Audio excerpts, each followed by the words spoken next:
কালের কসম, নিশ্চয় মানুষ ক্ষতির মধ্যে নিমজ্জিত।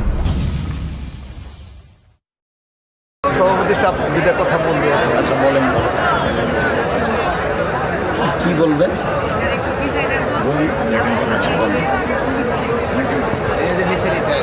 আচ্ছা বলেন, অল্প দু তিনটা কথা বলেন। আউযু বিল্লাহি মিনাশ শাইতানির রাজিম। বিসমিল্লাহির রহমানির রহিম।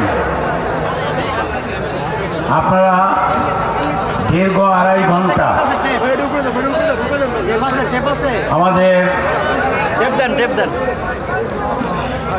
আব্দুর রাজ্জাক বিন ইউসুফ ওনার 2 সন্তান, 2 রত্ন আপনাদের সামনে কথা বলেছে। এত চমৎকার কথা এই বয়সে, আমার এই 70 বছর বয়সে আমি এত চমৎকার কথা এই বয়সের ছেলেদের কাছ থেকে শুনি নাই।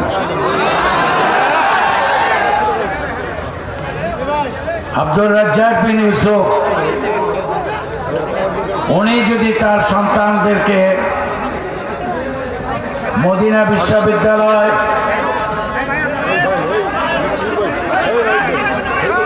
কিং ফয়সাল বিশ্ববিদ্যালয়ে লেখাপড়া করিয়ে এত চমৎকার কথা আমাদের এই পূর্বচন্দ্রা এসে শোনাতে পারেন,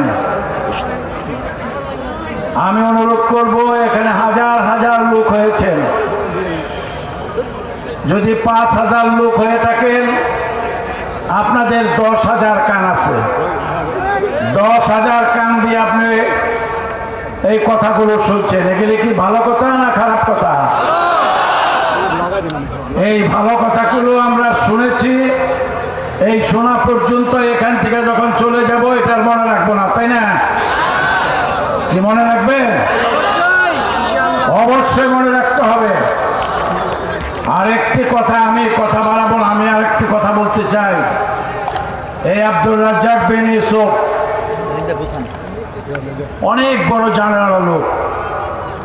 গত বছর এখানে যারা ওনার কথা শুনতে এসেছিলেন, গতবারের পরিবেশ আর আজকের পরিবেশ কি একরকম মনে হয়? শত শত পুলিশ ঘেরাও করে ওনার কথা আমরা শুনেছিলাম। অনেক অনেক ওলামা একরামগণ আমার কাছে এসেছেন, একসাথে 40 জন। আমি ওই দিনও বলেছিলাম যে ওনাকে ওয়াজ করতে দেওয়া যাবে না। আমি বললাম যে কেন দেওয়া যাবে না ওয়াজ করতে?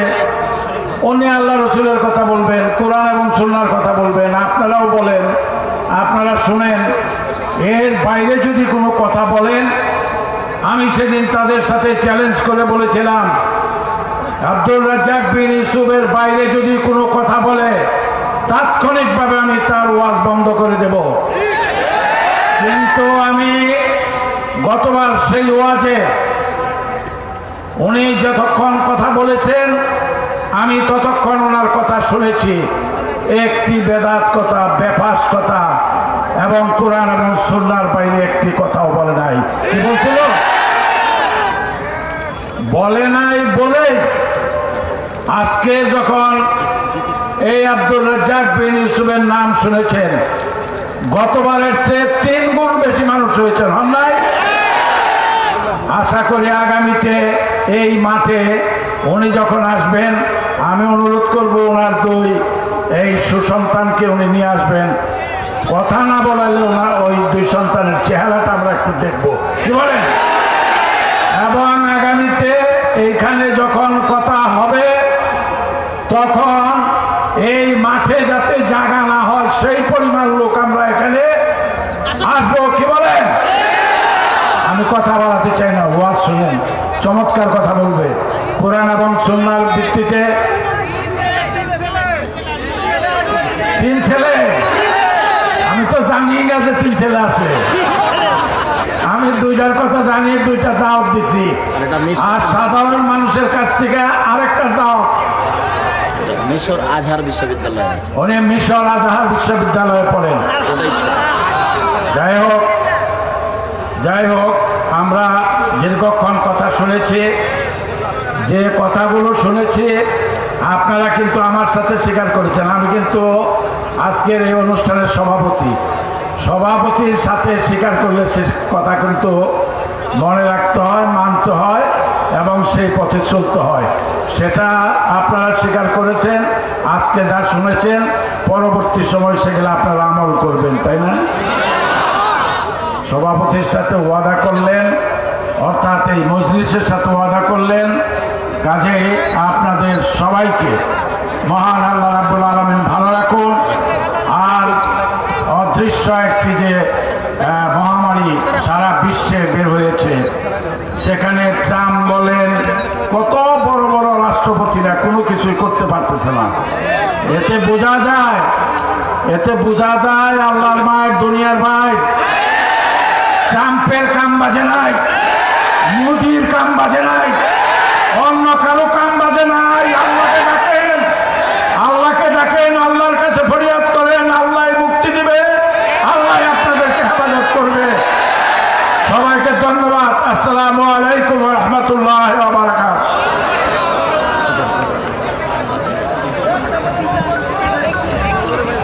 শুরু করুন।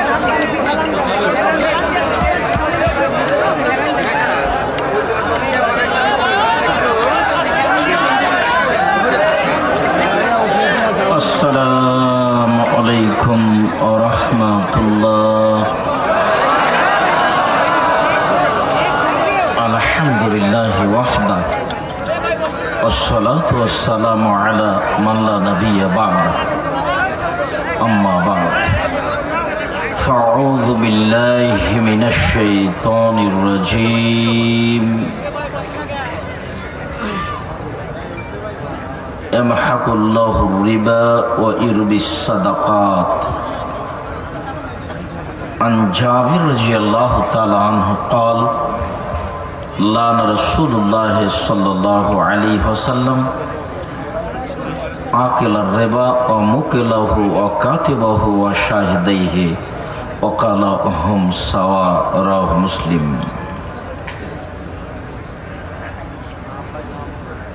عن أبي هريرة رضي الله تعالى عنه قال قال رسول الله صلى الله عليه وسلم إن الله طيب لا يقبل إلا طيبا إن الله أمر المؤمنين بما أمر به المرسلين ثم ذكر رجلا يطيل السفر أسأس أكبر ويمد يديه ويقول يا ربي يا ربي ومطعمه حرام ومشربه حرام وملبسه حرام وغذي بلا حرام أما يستجب الله. رواه مسلم.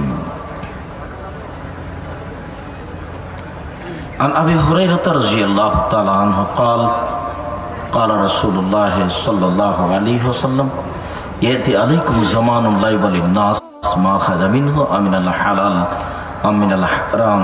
رواه البخاري ومسلم. عن نعمان بن بشير رضي الله تعالى عنه قال قال رسول الله صلى الله عليه وسلم الحلال بين والحرام بين وبينهما مشتبهات لا يعلمهن كثير من الناس فمن اتقى من سبره فاتقى دينه وعرضه ومن وقع في الحرام ومن وقع في الشبهات وقع في الحرام كالراعي يرى حل الحمى أن يشرك فيه ألا لكل مالك حمى وحمى الله محارمه ألا وإن في الجسد مضغة إذا صلحت صلح الجسد كله وإذا فسدت فسد الجسد كله ألا وهي القلب. রাহুল বুখারী মুসলিম। সম্মানিত উপস্থিতি, প্রশংসা আল্লাহর জন্য। শান্তি অবতীর্ণ হোক আল্লাহর রাসূলের উপর সাল্লাল্লাহু আলাইহি ওয়াসাল্লাম। আজকের দিনে বৈঠকে সংক্ষিপ্ত সময় বক্তব্যের বিষয় সুদ, ঘুষ, হালাল রুজি। সুদ, ঘুষ, হালাল রুজি সম্পর্কে এক গুরুত্বপূর্ণ সংক্ষিপ্ত তথ্যবহুল বিবরণের চেষ্টা করব ইনশাআল্লাহুল আজিজ। সম্মানিত উপস্থিতি, উল্লিখিত বিষয়ের উপরে কথা বলার পূর্বে দুই একটি জরুরি কথা, তার একটি জরুরি কথা সম্মানিত সভাপতি সাহেব আব্দুর রহমানের ব্যাপারে অনেক বেশি বলে ফেলেছেন, কাজেই সকল দিনী ভাই বোনের নিকটে আমাদের পক্ষ থেকে জোরালোভাবে দাবি অনুরোধ থাকছে, আপনারা তাদের জন্য দোয়া করবেন, আল্লাহ যেন তাদেরকে বড় খাদেম হিসাবে কবুল করেন। তারা 3 ভাই, আব্দুল্লাহ, আব্দুর রহমান, আব্দুর রহিম। পরস্পর আব্দুল্লাহ, আব্দুর রহমান আজকে আপনাদের সামনে উপস্থিত। আর আব্দুর রহমানের ছোট যে আব্দুর রহিম ও আজহার বিশ্ববিদ্যালয়ে মিশরে পড়াশোনা করে, ও উপস্থিত ছিল, কিছুদিন আগে চলে গেছে। তো তাদের জন্য যেমন আপনাদের ছেলে মেয়ের জন্য আপনারা আন্তরিকভাবে দোয়া করেন, তাদের জন্য দোয়া করার জন্য আমি আন্তরিকভাবে দাবি জানাচ্ছি। তারা যেন দিনের সত্যিকারী খাদেম হতে পারে, আল্লাহ যেন তাদের কবুল করেন। এইটা আমার দাবি আপনাদের কাছে জোরালোভাবে, যেমনভাবে আমি আপনাদের কাছে আন্তরিকভাবে দাবি জানিয়ে থাকি জামিয়া সালাফিয়ার জন্য। আমার মনে বড় স্বাদ, এদেশের মাটিতে আমি উন্নত মানের প্রতিষ্ঠান গড়বই ইনশাআল্লাহ। সেটাই হলো জামিয়া সালাফিয়া রূপগঞ্জ, নারায়ণগঞ্জ, ঢাকা। সেটাই হলো জামিয়া সালাফিয়া ডাঙ্গিপাড়া, পাওয়া, রাজশাহী, যেখানে ছেলেরা বাংলা, ইংরেজি, আরবি উন্নত মানের শিক্ষা অর্জন করে জাতির অন্যায়ের বিরুদ্ধে লড়বে মুখে কলমে মিডিয়ায়। এটা আমার বড় আশা। যেহেতু আল্লাহ সর্বশক্তিমান, তার কাছে এসব আশা পূর্ণ করা একেবারেই স্বাভাবিক ব্যাপার। মর্মে সকল দিনই ভাই বোনকে আমি আন্তরিকভাবে অনুরোধ জানাচ্ছি।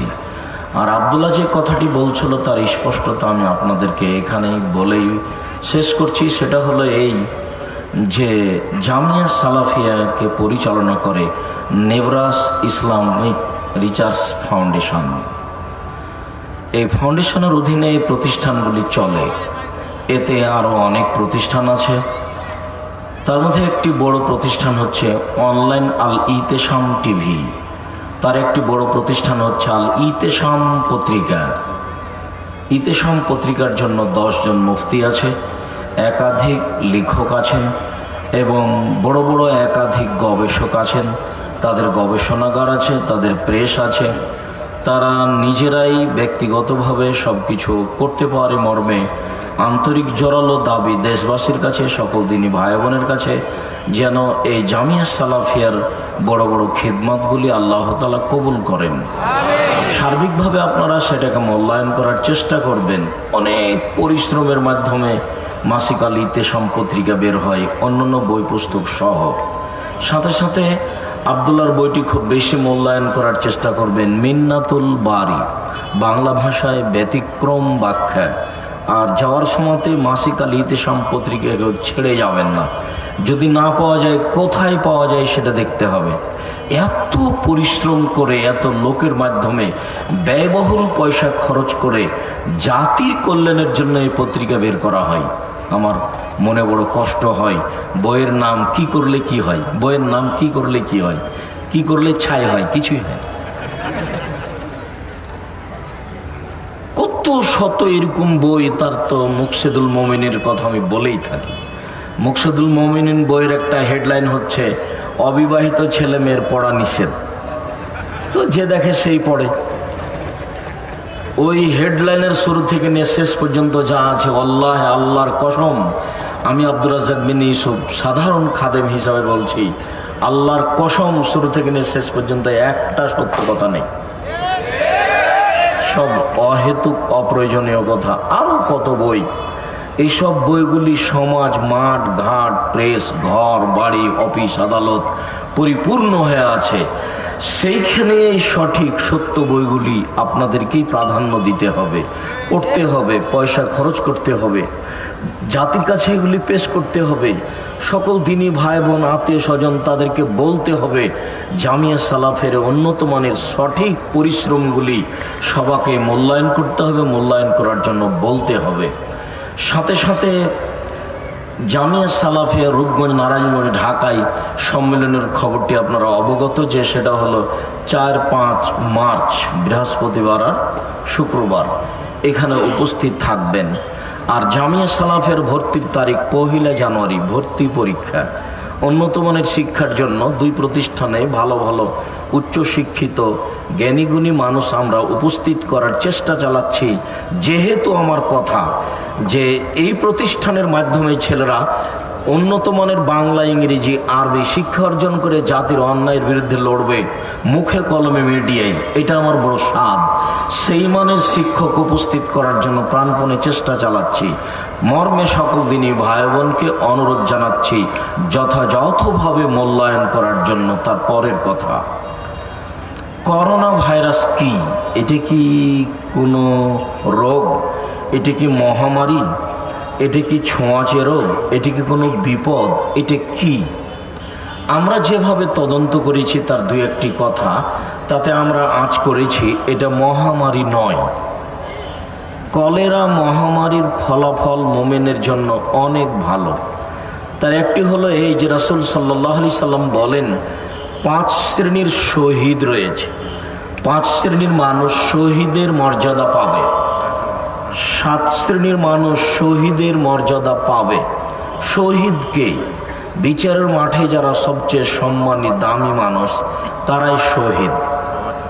রাসূল সাল্লাল্লাহু আলাইহি সাল্লাম বলছেন, শহীদের গা থেকে, শরীর থেকে যখন রক্ত ঝরঝর করে বিচারের মাঠে ঝরবে, তখন রক্তের রং হবে রক্তের মতো, আর রক্তের গন্ধ হবে আতরের মতো। আপনারা দয়া করে কেউ স্টেজে বা কোথাও মোবাইল ব্যবহার করবেন না। দয়া করে আমাকে কোনো প্রয়োজন দেখায়েন না, যেহেতু আপনার প্রয়োজন আমি গ্রহণ করি না। বক্তব্য চলাকালীন আপনার মা মারা গেলে মাটি দেওয়ার কথা এখন হবে না, বক্তব্য শেষ হলে। কেন? আপনার মাকে মাটি দিতে হবে, এটা ফার্জে কেফায়া, দিতে হবে। আর আমি যে আলোচনা করছি এটা ফরজ, আপনি শুনতে বাধ্য। তো বহু নারী পুরুষ আসেনি, ঘুরে বেড়াচ্ছে, জব তাকে দিতে হবে। মানুষ আল্লাহ সৃষ্টি করেছেন ভালো মন্দ কর্ম নিয়ে দুনিয়া থেকে চলে যাবে। পৃথিবী একদিন ধ্বংস হবেই, আজ হোক আর কাল হোক। মরণ যেমন আসে সত্য, কিয়ামত একদিন আসবে এটাও সত্য। মরণ যেমন আসে সত্য, কিয়ামত একদিন আসবে এটাও সত্য। অতএব অল্প সময়ের জন্য নিজেকে মূল্যায়ন করার জন্য অনুরোধ জানাচ্ছি। একমাত্র আল্লাহর দিনকে উঁচু করার জন্য যারা শহীদ হয় তারাই মূলত শহীদ। এছাড়া যারা পৃথিবীতে শহীদ হয় মর্মে, হাজারো মানুষ বলছে হাজারো শহীদ, লক্ষ শহীদ, এগুলো মানুষের কথা মাত্র। রাসূলের সাথে অনেকেই শহীদ হয়ে গেছেন, তবু ও শহীদ নয় বলে রাসূল সাল্লাল্লাহু আলাইহি সাল্লাম উল্লেখ করেছেন। একজন রাসূলের সাথে যুদ্ধ করা ব্যক্তি, রাসূলের গোলাম, ইকলাল্লাহ মেদাম, তার নাম হচ্ছে মেদাম, হঠাৎ একটা তীর লেগে মারা গেল। তখন সাহাবীরা খুব একবারে চিৎকার করে বললেন, হানি আল্লাহুল জান্নাত, আরে ও তো সৌভাগ্যবান, ওর জন্য তো জান্নাত। ও তো রাসূলের গোলাম হওয়ার পরে মারা গেল, আবার যুদ্ধের মাঠে এসে, বিশাল ব্যাপার। তখন আল্লাহ রাসূল বলছেন, না কাল্লা, কখনো নাই, আমি ওকে দেখছি জাহান্নামের আগুন তাকে ধরার জন্য লাফাচ্ছে। তো রাসূলের সাথে থেকে শহীদ হয়ে গেল। সমস্যা কি? সমস্যা হলো একটা জুতার ফিতের সমপরিমাণ জিনিস আত্মসাৎ করেছিল, যার জন্য বলা আছে সমাজের দায়িত্বশীল যারা এমপি, মন্ত্রী, আরো অনেক দায়িত্বে আছেন, চেয়ারম্যান, মেম্বার, তারা যদি জানতো দায়িত্ব কত কঠিন, দায়িত্বের অবস্থা কত জটিল, তাহলে জাতির সামনে এভাবে হাত জোড় করে বলতো, আমি চলে গেলাম, আমার বাপের জমি আছে 3 কাঠা গ্রামের বাড়িতে, ওই জমিতে বেগুনের চাষ করে খাবো, আসসালামু আলাইকুম। কিন্তু জানা নাই বিষয়টি কত জটিল। রাসূল সাল্লাল্লাহু আলাইহি সাল্লাম বলছেন, মান উল্লিয়া বেসনাইন, কাউকে যদি 2 জনের দায়িত্বশীল করে দেওয়া হয়, 2 জন, সাধারণত এলাকার একজন চেয়ারম্যান দায়িত্বশীল হন অন্তত 20,000, 25,000, 30,000, 50,000 মানুষের। একজন চেয়ারম্যান, একজন এমপি, মন্ত্রী কয়েক লক্ষ মানুষের দায়িত্বশীল হন। আল্লাহ নবী বলছেন, যাকে 2 জনের দায়িত্বশীল করে দেওয়া হলো, ফাকাদ জোবেহা বেগারে সিকিন, তাকে ছুরি ছাড়াই জবে করে দেওয়া হবে। ছুরি ছাড়া মানুষকে জবে করা যায়? জবা কথাটা বললে, জবে কথাটা বললে ছুরি লাগবে, আর নাহলে গুলি করে মারতে হবে। তো তাকে ছুরিবিহীন জবে করা হলো মানে কি? যদি সত্যই দায়িত্ব পালন করে তাহলে ইহকাল যাবে, টিকতে পারবে না। উমারও পারেননি। উমারকে মানুষ মেরে দিয়েছে সলাতের মধ্যে, নামাজের মধ্যে। সে কি উমার যে রাস্তা দিয়ে হাঁটতেন সে রাস্তা দিয়ে শয়তান হাঁটতো না? উমার, তুমি যে রাস্তা দিয়ে হাঁটো ওই রাস্তায় শয়তান হাঁটে না। আল্লাহ রাসূল একদিন সকালে বলছেন, উমার শোনো, আমি যখন জান্নাতে ঘুরছিলাম তখন দেখলাম একটা ঘর, খুব ঝকঝকে টকটকে ঘর। তার বাহির দেখে অবাক হয়ে গেলাম, ভিতরই বা কত সুন্দর। তো পাশে একজন বৃদ্ধা মহিলা, আমি বললাম বলতে পারে এই ঘরটা কার? তো মহিলা বলছে এটা উমারের ঘর। তখন আমার একটা স্বাদ হলো যে মনে হয় একটু ভেতরটা দেখি, কিন্তু আমার একটা ইতস্তবোধ হলো এত বড় মানুষের ঘরে ঢুকবো কি করে। মানে আল্লাহর নবী এই কথা বলছেন যে আমি এত বড় মানুষের ঘরে ঢুকবো কি করে। উমারের আত্মমর্যাদাকে আল্লাহ রাসূল হিসাব করছেন, না না না না, এত বড় মানুষের ঘরে ঢোকা যাবে না। তো ঢুকলেন না। সকালে এখন উমারের সামনে বলতে উমার বলছেন, আল্লাহ রাসূল আপনি আমার আত্মমর্যাদাকে হিসাব করেন। এই কথা বলতে বলতে উমার কাঁদতে লাগলেন, দুই চোখের পানি ঝরঝর করে ঝরতে লাগলো। উমার কত বড় মানুষ, তারপরে উমার মানুষের হাতে মায়ের খেয়ে দুনিয়া থেকে চলে গেলেন, টিকতে পারলেন না। উমারের নেতৃত্ব টিকে না, হক বড় কত কঠিন। আর যদি না হক ভাবে চলে তাহলে পরকাল গেছে, ও তো জাহান্নামে চলেই গেছে। দায়িত্ব পালন করতে গিয়ে যদি এক ছটা গম, 150 গ্রাম গম 19-20 হয়ে যায়, তাহলে বিচারের মাঠে তাহাজ্জুদ দিয়ে টিকা যাবে না। একটা টিন, একটা কম্বল, শেখ সাহেবের কথা শুনেছি মানুষের মুখে, আমরা তো ওইসব জানি না, যে জনগণ হলো 7 কোটি আর কম্বল নিয়ে আসলাম 7.5 কোটি। তো মানুষ যদি একটা টিন আত্মসাৎ করে তাহলে টিনটা বিচারের মাঠে তার কাঁধে তুলে দেওয়া হবে এবং সেটা টিন নিয়েও ঘুরতে থাকবে যতদিন পর্যন্ত বিচার না হচ্ছে। কতদিন পর্যন্ত তার বিচার চলবে আল্লাহ ভালো জানে। আর আপনাদেরকে বলা আছে যে একদিন সমান 50,000 বছর। যদি 3 দিন বিচার লেট হয় তাহলে 1.5 লক্ষ বছর ঘুরতে হবে। আর সাধারণ মানুষ, ধনী মানুষের 50,000 বছর আগে, 500 বছর আগে জান্নাতে যাবে। একদিন সমান যদি 50,000 বছর হয় তাহলে 500 বছর সমান কত, আমি কি দিয়ে বুঝাই আপনাকে এটা। এরপরে আল্লাহ রাসূল ভালো মানুষের বিচারের সময়সীমা কতটুকু উল্লেখ করেছেন। এই ছেলে, আর একজনের গায়ে হাত দিয়ে বসে আছো, দিন রাত বক্তব্য শুনে মনে থাকে না? মনে থাকে না কেন? একজন ভালো মানুষের বিচারের সময় কতটুকু? 1 ওয়াক্ত সালাতের সমান।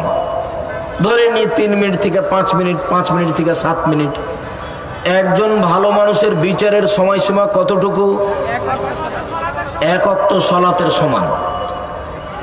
আর একজন ভালো মানুষের কবরে থাকার সময়সীমা কতটুকু? বাসর রাতের সমান। তো বাসর রাতে যদি লোকটা স্বামী স্ত্রী রাত 2টায় ঘুমিয়ে থাকে, 5টায় উঠে যাবে তাহলে 3 ঘন্টা।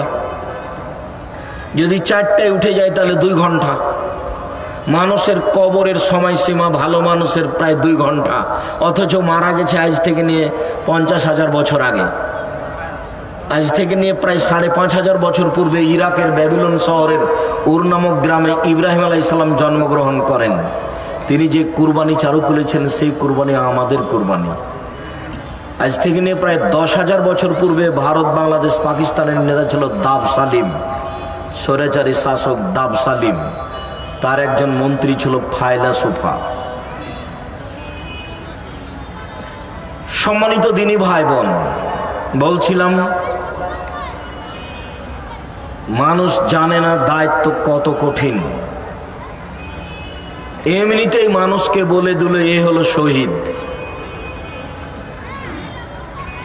একমাত্র আল্লাহ তাআলার দ্বীনকে উঁচু করার জন্য যারা মারা যায় তারাই হলো শহীদ। শরীর থেকে রক্ত ঝরবে বিচারের মাঠে, রক্তের রং হবে রক্তের মতো, আর রক্তের গন্ধ হবে আতরের মতো, সে হলো শহীদ। আরো আছে চার পাঁচ প্রকার শহীদ। তার একটি হলো কেউ যদি ডুবে মারা যায় সেও শহীদ, কেউ যদি আগুনে জ্বলে পুড়ে মারা যায় সেও শহীদ, যদি পেট ব্যথায় মারা যায় সেও শহীদ, কেউ যদি মহামারী কলেরায় মারা যায় সেও শহীদ, কোনো মহিলা যদি বাচ্চা প্রসব হতে মারা যায় সেও শহীদ। তবে মহামারী কলেরায় মারা গেলে শহীদ। করোনা ভাইরাস মহামারী কি? মহামারী কয়েক ঘন্টার মধ্যে মারা যায়, আর কয়েক দিনের মধ্যে এলাকা খালি হয়ে যায়। তাতে করোনা ভাইরাস মহামারী হলে সারা পৃথিবীতে মানুষের সংখ্যা এখন দাঁড়াতো 2-4 কোটি, সব মরে যেত। মহামারী নয় এ কথাই ঠিক। তাহলে করোনা ভাইরাস ছোঁয়াচে রোগ কি? রাসূল সাল্লাল্লাহু আলাইহি সাল্লাম ছোঁয়াচে রোগকে নাকচ করেছেন। একদিন তিনি বলছেন, লা ইউদি শাইউন শায়া, কোনো কিছুকে অতিক্রম করে যেতে পারে না। লা ইউদি শাইউন শায়া, কোনো রোগ ব্যাধি জীবাণু একজন থেকে আরেকজনকে পার করে যেতে পারে না, পার হয়ে যেতে পারে না। লা ইউদি শাইউন শায়া, কারো রোগ ব্যাধি কারো থেকে আরেকজনের কাছে চলে যেতে পারে না। এই 3 বার বলা না বলা শেষ হতে না হতেই একজন পল্লীর মানুষ দাঁড়িয়ে বলছে, আল্লাহর নবী, ছোঁয়াচে রোগ আছে তো? একটা উটকে চুলকুনি ঘাও হলে আরো সব উটকে হয়ে যায়, ছোঁয়াচে রোগ আছে তো? তখন আল্লাহ রাসূল বললেন, বলো দেখি, মান আদরাবল আউয়ালা, প্রথমটাকে কিভাবে হলো? ফামান আদরাবল আউয়ালা, প্রথমটা কিভাবে হলো সেটা বলো দেখি। তো পল্লীর মানুষ এবার চুপ হয়ে গেল। প্রথমটাকে কিভাবে হলো তা তো আর বলা যায় না, ওটা কিভাবে ছোঁয়াচে হলো? তখন আল্লাহ রাসূল বলছেন, শোনো, ইন্নাল্লাহা খালাকা কুল্লা নাফসিন, নিশ্চয় আল্লাহ তাআলা প্রত্যেক আত্মা প্রাণীকে সৃষ্টি করেছেন। ওয়া কাতাবা হায়াতাহা মাউতাহা রিজকাহা মাসায়বাহা, আল্লাহ লিখে দিয়েছেন তার মরণ, লিখে দিয়েছেন তার জীবন, লিখে দিয়েছেন তার রুজি, লিখে দিয়েছেন তার বিপদ আপদ, রোগ ব্যাধি, করোনা ভাইরাস। সেদিন যদি তার তাকদীরে রোগ ব্যাধি হিসাবে করোনা ভাইরাস লিখা থাকে, আর আজ যদিও পাথরের ভিতরে ঢুকে যায়, তবুও তাকে করোনা ধরবে। এটাই চূড়ান্ত।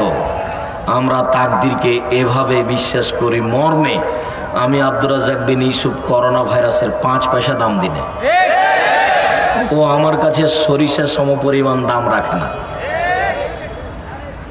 আমি আমার বক্তব্যে দীর্ঘদিন থেকে বলে আসছি, কাউকে করোনা ভাইরাস হয়েছে এমন হলে আমি তার সাথে একসাথে বসে খেতে প্রস্তুত।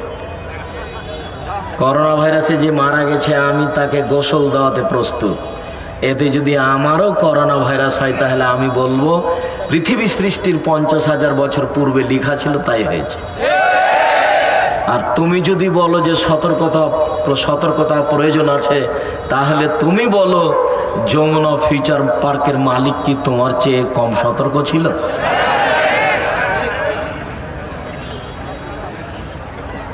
দেখো, পৃথিবী খুব নিরুপায় জায়গা। পৃথিবী মানুষের কাছে অনেক নিরুপায়, বিচারের মাঠ তাহলে আরো নিরুপায়। পৃথিবী মানুষের কাছে নিরুপায়। তুমি দেখবে, তুমি যদি দেখতে চাও তাহলে দেখতে পারো খুলনার অঘোষিত সম্রাট এরশাদ শিকদার। তুমি যদি পৃথিবীতে নিরুপায় মানুষ দেখতে চাও তাহলে তুমি দেখতে পারো 25 বছরের প্রেসিডেন্ট সাদ্দাম রাতে রাতে দেশ দখল করতে পারেন, তবু নিরুপায় একদিন নেমে এসেছে। মানুষের প্রতি এসবগুলি আসে, করোনা ভাইরাস আসতেও পারে। যার কারণে এইভাবে রুজি বন্ধ করে পথঘাট বন্ধ করে মুখোশ পরে সালাত আদায় করতে হবে, ধর্ম এত বোকা নয়।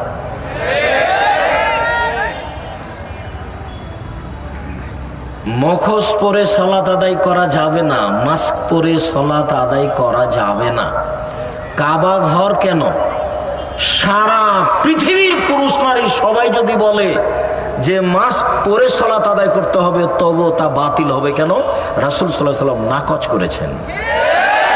রাসূলুল্লাহ সাল্লাল্লাহু আলাইহি ওয়াসাল্লাম ইউগাত্তে রাজুল ফাহু, সালাতের সময় টাকনুর নিচে কাপড় ঝোলাতে আর মুখ ঢাকতে আল্লাহ রাসূল নিষেধ করেছেন। অতএব যতদিন পর্যন্ত মুহাম্মদ সাল্লাল্লাহু আলাইহি ওয়াসাল্লাম আবার পৃথিবীতে না আসছেন এবং না বলছেন পৃথিবীর মানুষ তোমরা এখন মাস্ক পরে সালাত আদায় করতে পারো, এই ঘোষণা যতদিন পর্যন্ত আল্লাহর নবী না দিচ্ছেন ততদিন পর্যন্ত পৃথিবীর কোনো মানুষ মাস্ক পরে সালাত আদায় করতে পারে না। যেহেতু মুহাম্মদ সাল্লাল্লাহু আলাইহি ওয়াসাল্লাম কিয়ামত পর্যন্ত আর কোনোদিন আসবেন না, কাজে এই সিদ্ধান্তটা আর কোনোদিন পরিবর্তনও। মানুষ মরলে মসজিদেই মরুক, মাঠে মরার চেয়ে। অবাক কথা, মসজিদে লাল কালি দেওয়া আছে, এখানে একজন এখানে একজন, 3 ফুট দূরে। রাসূল সাল্লাল্লাহু আলাইহি ওয়াসাল্লাম সালাতে দাঁড়ানোর ব্যাপারে যত সতর্ক ছিলেন, রাসূল সাল্লাল্লাহু আলাইহি ওয়াসাল্লাম সালাতে দাঁড়ানোর ব্যাপারে যত কথা বলেছেন, ধর্মের আর কোন জায়গাতে এত গুরুত্ব সহকারে বলেছেন তা আমার জানা নেই। তিনি 23 বছরের জীবনে কোনো একদিন কোনো এক ওয়াক্ত সালাত মুসল্লির দিকে মুখামুখি না হয়ে প্রাচীরের মতো হয়ে দাঁড়ান, কাতার সোজা করুন, ফাঁকা বন্ধ করুন, প্রাচীরের মতো হয়ে দাঁড়ান, ফাঁকা বন্ধ করুন, কাতার সোজা করুন। ওই যে দেখছি দুইজনের ফাঁকা দিয়ে শয়তান প্রবেশ করছে ছাগলের বাচ্চার মতো। মান সাদ্দা ফুরজাতান বানাল্লাহু লাহু বাইতান ফিল জান্নাহ, যে দুইজনের ফাঁকা বন্ধ করবে আল্লাহ তার জন্য জান্নাতে ঘর বানাবেন। এইরকম কথা না বলে তিনি তার জীবনে কোনো একদিন কোনো এক ওয়াক্ত সালাত আদায় করেছেন, এটা যদি প্রমাণ হয়ে যায়, আমি আব্দুর রাজ্জাক বিন ইউসুফ আর জীবনে কোনোদিন বক্তব্য দেব না। বহু জায়গায় আমি বক্তব্য না করেছি, তার এক জায়গাতে না করেছি, দুই দিকে তার বাপ আর তার মা বসে আছে, আর ছেলের 2 কানে ইয়ারফোন লাগা আছে। এই বাপ মাকে যদি আমি অশিক্ষিত প্রমাণ করতে না পারি, আমি জাতির সামনে বক্তব্য দিব না। হেডমাস্টার চেয়ারে বসে আছেন, মেয়ে নাচছে, হেডমাস্টার দেখছেন আমার মেয়ে কেমন নাচছে, এই হেডমাস্টারকে যদি আমি অশিক্ষিত প্রমাণ করতে না পারি, আমি জাতির সামনে বক্তব্য দিব না। আজকে আরেকটা কথা বললাম, আল্লাহর নবী জীবনে একদিন সালাত শুরু করেছেন, এই কথা না বলে প্রাচীরের মতো হয়ে দাঁড়ান, ফাঁকা বন্ধ করুন, প্রাচীরের মতো হয়ে দাঁড়ান, কাতার সোজা করুন, এরকম না বলে কোনোদিন সালাত শুরু করেছেন, এটা প্রমাণ হয়ে গেলে আর বক্তব্য দেব না। আর সেইখানে হুজুর বলে 3 ফুট দূরে, সেইখানে কাবা ঘরে 3 ফুট দূরে। ধর্ম পাগল হয়ে গেছে। ধর্ম রাজশাহী চাঁপাইনবাবগंज हवाई लड्डू, दोनों हाथ में लड्डू है, जो चाहे उसको खा ले, जो चाहे उसको छोड़ दे। ভুল হিসাব। কাবা ঘর কেন? কিয়ামত পর্যন্ত যদি কাবা ঘরে আর কোনোদিন পাশাপাশি না দাঁড়াই, তবুও তা বৈধ হবে না, তা নাজায়েজ, তা হারাম। কিয়ামত পর্যন্ত মানুষকে পায়ের সাথে পা প্রাচীরের মতো হয়ে মিলিয়ে দাঁড়াতে হবে, এটাই চূড়ান্ত। এর বিকল্প পথ পন্থা কিয়ামত পর্যন্ত গ্রহণীয় হবে না। হুজুর কেন আজ থেকে নিয়ে কাবা ঘরে যদি আর কোনোদিন প্রাচীরের মতো হয়ে না দাঁড়ায়, তবু তা বৈধ হবে না। কাবা ঘর ধর্ম নয়, ধর্ম হচ্ছে মুহাম্মদ সাল্লাল্লাহু আলাইহি সাল্লাম, তার বাণী হাদিস, আল্লাহর রেখে যাওয়া কোরআন। যে কোরআন বারবার বোঝার জন্য আব্দুর রহমান আপনাদের সামনে বলছিল ও আপনাদের অনুভূতির উপরে বারবার আঘাত করতে চাচ্ছিল যে একটু অনুভূতি পরিবর্তন করেন, একটু কোরআন পড়ার চেষ্টা করেন। বিশাল কিছু। সূরা ইখলাস 3 বার পড়লে 1 বার কোরআন মাজিদ পড়ার সমান নেকি হয়। মানুষ একটু ভাবে না, প্রয়োজনও মনে করে না। সম্মানিত দিনী ভাই বোন, তাহলে করোনা ভাইরাস যদি ছোঁয়াচে রোগ না হয় তাহলে এটা কি? তাহলে এটা বিপদ, তাহলে এটা বালা, তাহলে এটা মুসিবত। মানুষের উপরে বালা মুসিবত আসে, তাহলে কি করতে হবে? তো রাসূল সাল্লাল্লাহু আলাইহি সাল্লাম থেকে যা পাওয়া যায় তাই করতে হবে। চন্দ্রগ্রহণ লেগেছে, সূর্যগ্রহণ লেগেছে, বিপদ, চলো চলো চলো চলো, দৌড়াও দৌড়াও, দেখি আল্লাহ রাসূল কি করেন। দৌড়িয়ে গিয়ে দেখছেন আল্লাহ রাসূল সালাত শুরু করেছে। তিনি সালাতের এক পর্যায়ে বলছেন, শোনো, চন্দ্রগ্রহণ সূর্যগ্রহণ বিপদ, এটা আল্লাহর ক্ষমতা, আল্লাহ তার ক্ষমতাকে গুটিয়ে ধরেছেন, তোমরা সতর্ক হও। এখন বিপদ থেকে বাঁচার জন্য 1 সালাত আদায় করো, 2 দোয়া করো, 3 দান খায়রাত করো, 4 জিকির আজকার করো, 5 ক্ষমা চাও, ইস্তেগফার, আস্তাগফিরুল্লাহ ওয়া আতুবু ইলাইহি। এই 5টা করতে হলে রাস্তাঘাট বন্ধ করে, যমুনা ব্রিজ বন্ধ করে করবেন না মসজিদে গিয়ে করবেন? মসজিদে বলে দিয়েছে যে জুমার সালাতে 10 জন আর 5 ওয়াক্ত মসজিদে 5 জন। ইমাম সাহেব ঠেকাচ্ছে, ঢুকবেন না ঢুকবেন না ঢুকবেন না। আবার কত কি তার কোনো হিসাব নাই। মানে শরীয়তের সাথে সব অন্যায়। ব্যাংকে লাইন লেগে সবাই টাকা নিচ্ছে, আর ঢাকা শহরে একজন আরেকজনের গায়ের উপরে চড়ে আছে, সেইটা চলে। আর মসজিদে 3 ফুট দূরে ধর্ম পাগল হয়ে গেছে। ধর্ম পাগল হয়নি, এই 3য় শ্রেণীর হুজুরই পাগল হয়েছে। এই কথার বিকল্প কোনো কথা কোনো মায়ের বেটা কিয়ামত পর্যন্ত প্রমাণ করতে পারবে না। আমি আব্দুর রাজ্জাক বিন ইউসুফ বলছি, রাসূল সাল্লাল্লাহু আলাইহি ওয়াসাল্লাম চূড়ান্ত ভাবে বলেছেন, প্রাচীরের মতো দাঁড়াতে হবে, এটাই চূড়ান্ত। এমন কোন বিপদ পৃথিবীতে নাই যে বিপদের কারণে মসজিদ বন্ধ হতে পারে। এমন কোন বিপদ যদি প্রমাণ হয়ে যায় যে বিপদের কারণে মসজিদ বন্ধ হতে পারে, আমি আব্দুর রাজ্জাক বিন ইউসুফ আবার একটা কথা বাড়ালাম, আমি সেদিন থেকে আর বক্তব্য দিব না। মসজিদ বন্ধ করতে হবে, মসজিদে তালা মারতে হবে বিপদের জন্য। অবাক কথা, ধর্ম মানুষের কাছে পাগল হয়ে গেছে, ধর্ম দেশের সরকারের কাছে চলে গেছে। অসম্ভব তা হতে পারে না। ধর্ম জাতির কাছে থাকবে, যে ড্রেনে পড়ে আছে তার কাছে ধর্ম আছে, যে পেশাব পায়খানার ঘরে উল্টে পড়ে আছে তার কাছে ধর্ম আছে। পৃথিবীর প্রত্যেকটা মানুষের কাছে ধর্ম আছে। সে মাঠে থাক, জঙ্গলে থাক, সে রাসূল সাল্লাল্লাহু আলাইহি সাল্লামের নীতিতে আল্লাহকে ডাকতে পারে, এই অধিকার তার আছে। পৃথিবীতে কোনোদিন ধর্ম কারোর কাছে গিয়ে গুটিয়ে যাবে না। সম্মানিত দিনী ভাই বোন, আমি কথাটা জোর করে এই জন্য বলতে চাইলাম যে অবাক হতে হয়। রাসূল সাল্লাল্লাহু আলাইহি সাল্লাম বলছেন যে মানুষ সকালে থাকবে মুমিন, বিকালে হবে কাফের। হাদিসগুলো বুঝতে পারতাম না এটা হয় কি করে। অনেক হাদিস, মানুষ সন্ধ্যায় থাকবে মুমিন আর সকালে হয়ে যাবে কাফের, এটা হয় কি করে? মানুষের ঈমান পরিবর্তন হয়ে গেছে। মানুষ মাস্ক দিয়ে করোনাকে ঠেকাবে। মাস্ক দিয়ে যদি করোনাকে ঠেকাতে হয় তাহলে এটা শিরক। আর যদি বিপদ মনে করে করোনাকে ঠেকাতে হয় তাহলে রাসূল সাল্লাল্লাহু আলাইহি ওয়াসাল্লামের পদ্ধতিতে পবিত্রতা অর্জন করতে হবে, আর এসব দোয়া তাসবিহ জিকির আজকার দান খায়রাত করতে হবে। আপনি তো রাসূল সাল্লাল্লাহু আলাইহি ওয়াসাল্লামের পবিত্রতা কোনোদিন দেখেননি। পেশাব পায়খানা করে এসে অজু করতে বসলেন, তো পেশাব পায়খানা করে ওঠার সময় পানি খরচ করলেন। আচ্ছা, পানি খরচ করে পবিত্রতা অর্জন করার পরে দেখেন তো হাতে কি পায়খানা লেগে আছে? নাই তো। তারপরে আপনাকে সাবানে মাটিতে মাজতে হবে কেন? রাসূল বলেছেন পবিত্রতার ব্যাপার আছে, জীবাণু আছে, আপনি দেখতে পাচ্ছেন না। এরপরে এইভাবে হাত মাজার পরে আপনি অজু করছেন, তো অজুতে কবজি পর্যন্ত 3 বার ধৌত করছেন, 3 বার ভালো করে অজু। তো 3 বার ধৌত করলেন, কিন্তু কোনই পর্যন্ত কিছুক্ষণ পরে ধুইবেন। তো কোনই পর্যন্ত ধোয়ার সময় তো কবজি ধোয়া পড়বেই, তাহলে আগেই কবজি পর্যন্ত ধুইতে হলে কোনো ধর্ম কি তাহলে উলট পালট হয়ে গেছে? না একটা বেকার ফালতু কাজ করতে ধর্ম বলে?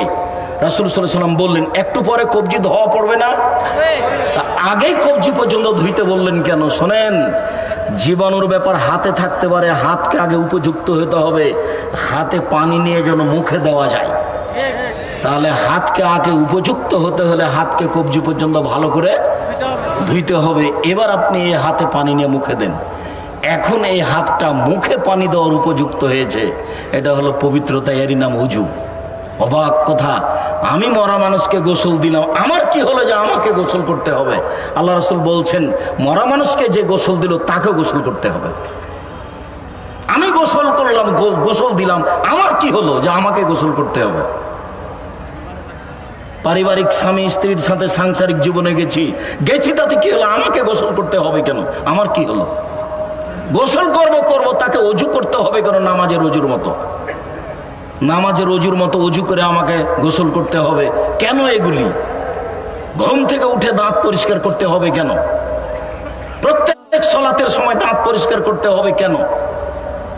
রাতে উঠে তাহাজ্জুদ পড়ার জন্য দাঁত পরিষ্কার করতে হবে কেন? এত পরিষ্কার পরিচ্ছন্নতা কেন? আল্লাহ রাসূল বলছেন, জিবরাইল যত দাঁত পরিষ্কারের কথা বলছেন তাতে মনে হচ্ছে আমি মুখের সামনের দিক ছিলেই ফেলি নাকি। জিবরাইল কয়বার দাঁত পরিষ্কার করেন? জিবরাইল এত বলেন কেন? মুহাম্মদ সাল্লাল্লাহু আলাইহি সাল্লাম যে নূরের তৈরি, তো জিবরাইলও নূরের তৈরি। হ্যাঁ ছেলে, তোমার হুজুর ভুল বলেছেন।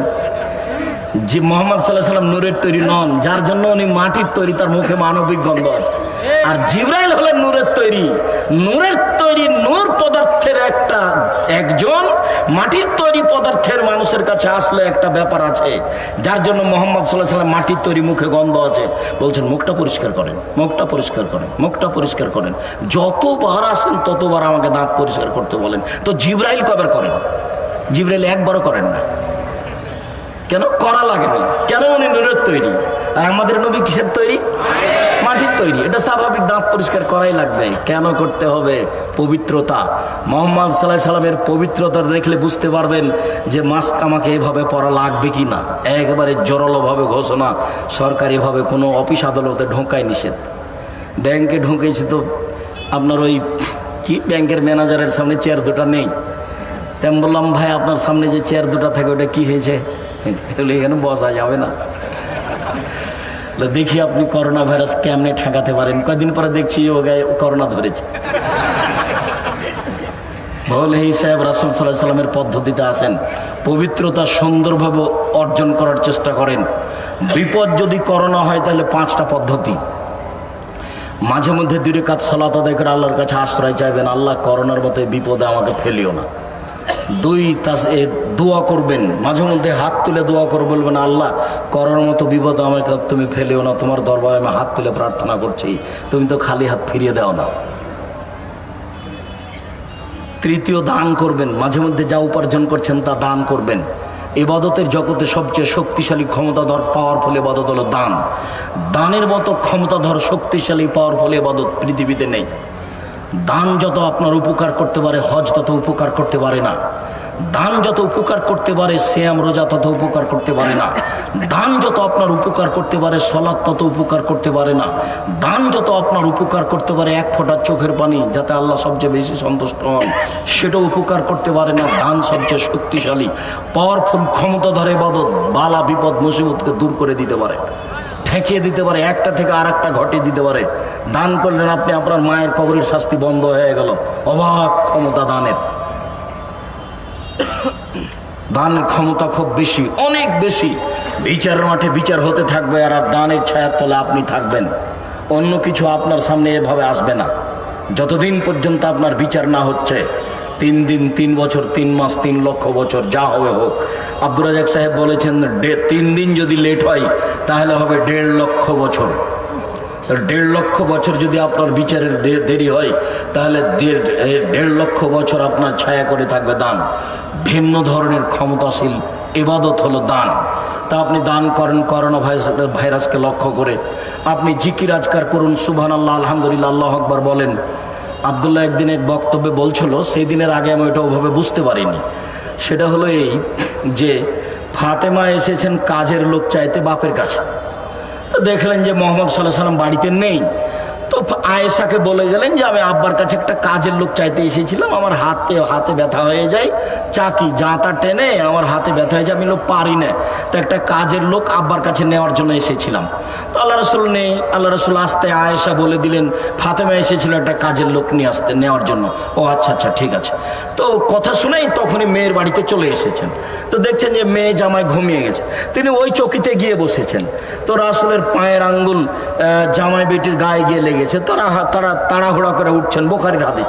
না না না না না, তোমাদের উঠতে হবে না, তোমরা থাকো। ফাতেমা, কাজের লোকের জন্য গেছিলে তো এক কাজ করো, সুবহানাল্লাহ আলহামদুলিল্লাহ আল্লাহু আকবার 33 বার করে পড়ো। আচ্ছা 33 বার করে আমি তাসবিহ পড়লাম, তো কাজের লোকের কি হলো? ও কি আমার চাকি টেনে দিবে? তিনি এইটা বলে চলে গেলেন। অবাক কথা, এক জিনিস আনতে গেছে বাপে, আর এক জিনিস চাপিয়ে দেয় এই কাজের জন্য। সুবহানাল্লাহ, চাকি টেনে দিতে পারে, আলহামদুলিল্লাহ চাকি টেনে দিতে পারে, এই দিয়ে চলে গেলেন। শোনেন, মুসা আলাইহিস সালাম বলছেন আল্লাহ যখন বললেন মুসা ফেরাউনের কাছে যাও, সীমা লঙ্ঘন করেছে, দাওয়াত দাও, তো মুসা আলাইহিস সালাম বলছেন যে আমার মুখে একটু অসুবিধা আছে, আমি তোতলা কথা বলতে পারি না, আমি তার কাছে যেতে পারবো না। তখন আল্লাহ বলছেন আমি ঠিক করে দিচ্ছি, তুমি দোয়া পড়ো, রব্বি ইশরাহ লি সাদরি ওয়া ইয়াসসির লি আমরি ওয়াহলুল উকদাতাম মিন লিসানি ইয়াফকাহু কাওলি। তুমি এই দোয়া পড়ো, আমি ঠিক করে দিব, তুমি যাও। তুমি না না না, আমি এক থাপ্পড় দিয়ে এক লোককে মেরে ফেলেছিলাম, আমি যাব না, আমার সাহস হয় না, তাহলে আমার ভাইকে দিতে হবে, হারুনকে আমার সাথে। আচ্ছা ঠিক আছে, হারুনকে দিলাম, হারুনকে সাথে নিয়ে যাও। বলে তবু আমার ভয় হচ্ছে, ও কি যে বলে আর কি যে করে। আচ্ছা ঠিক আছে, ও যা বলবে আমি তা শুনবো, যা করবে আমি দেখবো, তুমি যাও। দুই ভাই মিলে চলে গেলেন। তখন আল্লাহ বলছেন দেখো, ওলা তানিয়া ফি জিক্রি, আমাকে ডাকতে যেন অলসতা করো না, আমাকে যদি ডাকতে অলসতা করো তাহলে সব উল্টে দিব। তাহলে বোঝা যাচ্ছে যে সুবহানাল্লাহ আলহামদুলিল্লাহ আল্লাহু আকবারে কাজের লোক হয়। সুবহানাল্লাহ আলহামদুলিল্লাহতে ব্যবসায় সুবিধা আছে, সুবহানাল্লাহ আলহামদুলিল্লাহতে বিপদ দূর হয়ে যায়। এদিকে কোরআন মাজিদের আয়াত আর এদিকে বুখারী মুসলিমের হাদিস। আনতে গেলেন কাজের লোক, দিয়ে দিলেন সুবহানাল্লাহ আলহামদুলিল্লাহ আল্লাহু আকবার। তাহলে বোঝা যাচ্ছে যে কাজের লোকের ব্যবস্থা এখানেই হবে, এই দিয়েই হবে। আপনি তাসবিহ তাহলিল জিকির আজকাল করেন, করোনা বন্ধ হবে, আপনার কাছে আসবে না। 5 ইস্তেগফার, ক্ষমা, আস্তাগফিরুল্লাহ ওয়া আতুবু ইলাইহি, আস্তাগফিরুল্লাহাল্লাযী লা ইলাহা ইল্লা হুয়াল হাইয়ুল কাইয়্যুম ওয়া আতুবু ইলাইহি, রব্বিগফিরলি ওয়া তুব আলাইয়া ইন্নাকা আনতাত তাওয়াবুল গফুর, আল্লাহুম্মা আনতা রাব্বি লা ইলাহা ইল্লা আনতা খালাকতানি ওয়া আনা আবদুকা ওয়া আনা আলা আহদিকা ওয়া ওয়াদিকা মাসতাতাতু আউযু বিকা মিন শাররি মা সানাতু আবু আলাকা বিনিআমাতিকা আলাইয়া ওয়া বিযামবি ফাগফিরলি ফাইন্নাহু লা ইয়াগফিরু যুনুবা ইল্লা আনতা। এটা হচ্ছে ক্ষমা চাওয়ার সর্দার, ক্ষমা চাওয়ার জগতে এটা হলো মূল। সৈয়দুল ইস্তিগফার, ক্ষমা চাওয়ার সর্দার। যত দোয়া আছে ক্ষমা চাওয়ার, তার সবচেয়ে ব্যতিক্রম ভিন্ন ধরনের বিরল দোয়া হলো এই দোয়া, যার নাম সৈয়দুল ইস্তিগফার। মুরব্বীকে সময় দেওয়া আছে 8 দিন, আর তোমার সময় কতদিন আছে? 24 ঘন্টা। 24 ঘন্টায় তোমাকে এই দোয়া মুখস্থ করতেই হবে। চাঁপায় নবাবগঞ্জের ভাষাতে বলেছি, তোমাকে তো করতে হবে, তোমার বাপকে করতে হবে, মানে করতেই হবে যে কোনো মূল্যে। 7 দিনের মধ্যে মুরব্বী দোয়া মুখস্থ করতে হবে, তার নাম সৈয়দুল ইস্তিগফার। আপনাকে আমি জোরালো অনুরোধ করছি, যে কোনো মূল্যে আপনি দোয়া মুখস্থ করুন, আপনি তওবা ইস্তিগফার করুন। করোনা থেকে বাঁচা যাবে যদি করোনা বিপদ হয়, আর করোনা বিপদ, এ কথাই ঠিক। মহান আল্লাহ বলেন আহলাল্লাহুল বাই'a ওয়া হারামার রিবা, আল্লাহ তাআলা চিরদিনের জন্য সুদকে হারাম করেছেন আর ক্রয় বিক্রয় ব্যবসাকে হালাল করেছেন। সুদ হারাম করেছেন এ কথা শেষ, কিন্তু ব্যবসাকে হালাল করেছেন এ কথা কেন বললেন আল্লাহ পাশে? ব্যবসাতে লাভ হয়, সুদেও লাভ হয়, তো মানুষ এক শ্রেণীর বলছিল ব্যবসা যা সুদও তাই, তো দুটাই চলুক। তখন আল্লাহ তাআলা বললেন না, এটা তো নয়, সুদে তো কোনো বিনিময় থাকে না, আর ব্যবসায়ে বিনিময় থাকে। আপনি ঢাকায় কাপড় কিনেছেন, গাজীপুর এখানে বিক্রি করবেন, তো কাপড়টা আপনি এমনি কিনেছেন না টাকা দিয়ে কিনেছেন? তাহলে বিনিময় হয়েছে। একটা দিয়ে আর একটা। তা আপনি সুদ যে নিলেন, টাকা দিয়ে টাকা নিলেন, তো বিনিময় কি হলো? এই জন্য সুদ হারাম। ধর্মীয় অধর্মীয় যত ব্যাংকিং ব্যবস্থা আছে দেশের মাটিতে, যত ইন্স্যুরেন্স আছে দেশের মাটিতে, এমন কোনো ইন্স্যুরেন্স এই বাংলাদেশের মাটিতে নেই, এমন কোনো ব্যাংকিং ব্যবস্থা এই দেশের মাটিতে নাই যেখানে সুদ নেই। এই জন্য আমি যুবক তোমাকে বলেছি, তুমি চকলেট বিক্রি করে খাবা, চকলেটের ব্যবসা করো, দিন মজুরি করে খাও। চকলেটের ব্যবসা করতে করতে একদিন কলার ব্যবসা শুরু করো, কলার ব্যবসা করতে করতে একদিন কাপড়ের ব্যবসা করো, এই করতে করতে তুমি একদিন বড় ব্যবসা শুরু করো। একদিনই তুমি বড় ব্যবসা করতে যাও না, হেরোইন কিংবা কলকাতায় ঢাকায় বিক্রি করবে, রাতে রাতে ধনী হবে, এটা ঠিক হবে না। চকলেটের ব্যবসা শুরু করো, তাহলে কর্জ নেওয়া লাগবে না। ঋণ নিয়ে ব্যবসা করো না, ঋণ নিয়ে ব্যবসা করো না। ব্যাংকের টাকা নিয়ে, ব্যাংকের চাকরিজীবী মানুষ বাড়ি 10 তলা করেছে, বাড়িটা রেখে মারা গেছে। একজন লাশ এসেছে রাসূলের সামনে, আল্লাহ রাসূল বলছেন, এই শোনো, এর ঋণ আছে? জি। তাহলে আমি গেলাম। মানে যার ঋণ আছে তার জানাজা হবে না। শহীদ হয়ে গেলে সব পাপ ক্ষমা হয়ে যায়, তবে ঋণের পাপ ক্ষমা হয় না। তাই ব্যাংকে ঋণ নিয়ে ব্যবসা করতে হবে না। ভুল বুঝেছেন। চকলেট দিয়ে ব্যবসা শুরু করেন, ঋণ নেওয়া লাগবে না। বউকে একটু বুঝাতে হবে, সারাদিনে 10 টাকা ইনকাম করেছি, 2 জন মিলে চিন্তা ভাবনা করে সংসার করতে হবে। চিন্তা ভাবনা করে বেগুন কিনতে হবে, রুই মাছ নয়।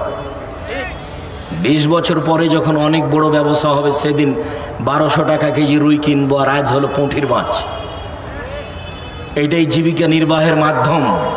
অতএব চকলেট দিয়ে ব্যবসা শুরু করতে হবে, ঋণ দিয়ে নয়। রাসূল সাল্লাল্লাহু আলাইহি সাল্লাম প্রত্যেক সালাতের সময় সালাম ফেরার পূর্বে একটা দোয়া বলতেন, আল্লাহুম্মা ইন্নী আউযু বিকা মিন জাহান্নাম, আউযু বিকা মিন আযাবিল কবর, আউযু বিকা মিন ফিতনাতিল মাসিহিদ দাজ্জাল, আউযু বিকা মিন ফিতনাতিল মাহি ওয়াল মামাত, আল্লাহুম্মা ইন্নী আউযু বিকা মিনাল মা'সাম ওয়াল মাগরাম। শেষে বলতেন, আল্লাহ তোমার কাছে বাঁচতে চাই বড় পাপ হতে, তোমার কাছে বাঁচতে চাই ঋণ কর্য হতে। আল্লাহ তোমার কাছে বাঁচতে চাই বড় পাপ হতে, তোমার কাছে বাঁচতে চাই ঋণ কর্য হতে। মহামারীর চেয়ে ভয়াবহ জিনিস হলো ঋণ। ভুল বুঝেও কখনো এমন কাজ করবেন না। সম্মানিত দিনী ভাই বোন, বলছিলাম আল্লাহ তাআলা ব্যবসাকে হালাল করলেন আর সুদকে হারাম করলেন, এই জন্য যে ব্যবসাতে বিনিয়োগ আছে, সুদে বিনিয়োগ নেই, টাকাতে টাকা। মহান আল্লাহ বলেন, ইয়ামহাকুল্লাহুর রিবা ওয়া ইউরবিস সাদাকাত। সুদ মানুষের টাকাকে সংকুচিত করে, দান মানুষের টাকাকে বেশি করে দেয়। কিভাবে করে তা আমি বলতে পারছি না। মহান আল্লাহ বলেছেন, দান করলে টাকা বেশি হবে। সুদ খেলে তাকে একদিন ভিক্ষুক হতে হবে, আজ হোক আর কাল হোক। ও যদি না হয় তার ছেলে হবে, তার ছেলে যদি না হয় তার নাতি হবে। ভিক্ষুক হতে হবে। গাড়ি বাড়ি একদিন থাকবে না। গাড়ি বাড়ি একদিন বেচে ঢাকা শহর থেকে সেই গাজীপুরের জঙ্গলে গাছের ভিতরে চলে যেতে হবে। বাঁচার কোনো পথ থাকবে না। যেহেতু আল্লাহ বলছেন সুদ মানুষের টাকাকে সংকুচিত করে, টাকাকে কমিয়ে দেয়, দান মানুষের টাকাকে বেশি করে দেয়। অতএব আল্লাহ যেটা বলছেন সেটাই হবে, এই কথাই সত্য। উমামা বাহিলি রাদিয়াল্লাহু তাআলা আনহু বলেন, রাসূল সাল্লাল্লাহু আলাইহি ওয়াসাল্লাম বলেছেন, ইন রিবা ওয়া ইন কাসরা, যদিও সুদে টাকা বেশি হয়, ফাইন্না আকিবাতাহু আল কাল্লা, নিশ্চয় তার ফলাফল হচ্ছে নিঃস্ব। নিশ্চয় তার ফলাফল হচ্ছে নিঃস্ব। যদি সুদে টাকা বেশি হয় বলে মনে হচ্ছে, তবু তার ফলাফল হবে নিঃস্ব। সুদ খাওয়ার কারণে পৃথিবীর কয়েকটা দেশে টাকা জমা হয়ে গেছে, আর বাকি দেশগুলি দেউলিয়া হয়েছে। দেখেন আপনি, সুদ খাওয়ার কারণে কয়েকজনের হাতে টাকা চলে গেছে, যাদের নাম আপনারাও জানেন, আর বাকি লোকগুলি নিঃস্ব হয়ে গেছে। আপনাদের গ্রামের এক মহিলা, স্বামী স্ত্রী, ওরা কিস্তিতে টাকা উঠিয়েছিল, এখন নাকি বাড়িটা নিয়ে নিয়েছে। ব্যাংক নাকি বাড়িটা কি করেছে, নিয়ে নিয়েছে। নিবেই, তোমার সরকারকে নিঃস্ব হতে হবে, দেশ বিক্রি করে দিতে হবে, বাঁচার কোনো পথ থাকবে না। আমি বলিনি, আল্লাহ বলেছেন। আমি বলিনি, মুহাম্মদ সাল্লাল্লাহু আলাইহি সাল্লাম বলেছেন। সুদ যতগুলো পাপ আছে তার একটা সবচেয়ে বড় ভয়াবহ পাপ। সুদে পরকাল যেমন হারাই, ইহকালে তেমন হারাই। ইহকালেও নিঃস্ব হয়ে যায়, ফকির হয়ে যায়, তাকে ভিক্ষে চেয়ে খেতে হবে, তার ছেলে মেয়েকে, তার নাতি নাতিনকে ভিক্ষে চেয়ে খেতে হবে, এটাই কথা। আমি বলিনি, আল্লাহ বলেছেন। আমি বলিনি, মুহাম্মদ সাল্লাল্লাহু আলাইহি সাল্লাম বলেছেন। অতএব যে কোনো মূল্যে তাকে সুদ থেকে ফিরে আসতে হবে। এত বড় পাপ হলে আপনাকে আমি একটু আশ্বস্ত করতে চাই এই মর্মে, এই ছেলে, ওই যে ওই ছেলে আপনার পাশ দিয়ে হাঁটছে, ও হাঁটছে কি করে? আপনি তাকে বসতে বলতে পারছেন না? ও যে আরো 5 জনের বক্তব্য ক্ষতি করে। আপনার এত ব্যস্ততা কেন? ধৈর্য কোথায় হয়ে গেল? কোথায় হারিয়ে গেল? ধৈর্য কি ঘোড়ার ডিম? মানুষে বলে ঘোড়ার ডিম, ঘোড়ার ডিম কেউ দেখেনি তো ধৈর্যের কথা মানুষে বলে, ধৈর্য কি ঘোড়ার ডিম? আমরা তো এখানে বসে আছি, আমি তো রাজশাহী থেকে এসেছি, আমি তো এতক্ষণ এখানে বসেই ছিলাম, তারপরে আমি কথা বলছি। আপনি আমাকে কি দেখাতে চাচ্ছেন? আপনি আমার দয়া করে আপনার প্রয়োজন দেখাবেন না আমাকে, যেহেতু আপনাকে আমি সারা রাত এখানে বসে রাখবো না। টিভি চালু করে দিয়ে ঘুমিয়ে যান, সকাল 8টা পর্যন্ত টিভি চলতে থাকে। আর এখানে 1 ঘন্টা বসে থাকতে আপনাকে ইতস্তবোধ লাগে, শরম বোধ লাগে? রাস্তায় ঘুরে বেড়াচ্ছে, ওটা আপনার মেয়ে, ও হিন্দুর মেয়ে, জবাব আমি দিব? আমি দিব কোনো বেটা? তুমি দিও। মেয়ে জন্ম দিয়েছো, তুমি জবাব তুমি দিও, আমি দিব কেন? আমি তাকে গার্মেন্টসে চাকরি দিয়েছি নাকি? গার্মেন্টস আমি খুলেছি, তুমি গার্মেন্টস খুলেছো, তুমি তাকে চাকরি দিয়েছো, তুমি আর তার বাপ জবাব দিও বিচারের মাঠে, আমি জবাব দিই। আমি দিন রাত আপনাকে বলে আসছি, রাসূল সাল্লাল্লাহু আলাইহি সাল্লাম এক সফর থেকে আসছিলেন, মদিনায় ঢুকবেন এমন পর্যায়ে তিনি বললেন, এই সবাই এখানে অবস্থান করো। জাবের বলছেন, আল্লাহর নবী আমি নতুন বিবাহ করেছি, আমাকে বাড়ি যেতে দেন। তখন আল্লাহ রাসূল বলছেন, তুমি নতুন বিবাহ করেছো? একটু মজাকেও ভাব তিনি কথা বললেন। তিনি বললেন, বিক্রাম সাইয়্যিদ, অবিবাহিতা মেয়ে বিবাহ করেছো না বিবাহিতা মেয়ে বিবাহ করেছো? তিনি বললেন, আমি বিবাহিতা মেয়ে, তালাক প্রাপ্তা মেয়ে বিবাহ করেছি। তখন আল্লাহ রাসূল বললেন, হাল্লা বিক্রাম তুলাইবকা, তুমি অবিবাহিতা কুমারী মেয়ে কেন বিবাহ করলে না? তুমি তার সাথে খেলতো, তোমার সাথে খেলতো, তুমি এই মেয়ে কেন বিবাহ করলে না? তখন জাবের বলছেন, আল্লাহর নবী শোনেন, আমার পিতা উহুদের যুদ্ধে শহীদ হয়েছেন 6 জন মেয়ে রেখে। বুখারীর এক বর্ণনায় এসেছে 8 জন মেয়ে রেখে। আমার 8 জন বোন আছে। আমি আমার বোনদের সমবয়সী মেয়ে বিবাহ করতে চাইনি, আমি এমন মেয়ে বিবাহ করতে চেয়েছি যারা কয়েকটা কাজ করতে পারে। 1 লেতুয়াদ্দেবাহা, যেন আমার স্ত্রী তাদের শিষ্টাচার দিতে পারে। 2 অলে তোয়াল্লে মাহা, অলে তোয়াল্লে মাহুন্না, আমার স্ত্রী যেন তাদের শিক্ষা দিতে পারে। 3 অলে তুরাজ্জেলা হুন্না, আমার স্ত্রী যেন তাদের মাথার চুল চিরুনি করে দিতে পারে। সৌদি আরবে শুধু জন্মের 7 দিনের দিন মেয়ের মাথার চুল নেড়ে করা হয়, আর কোনো সময় মাথার চুল ছোট করা হয় না।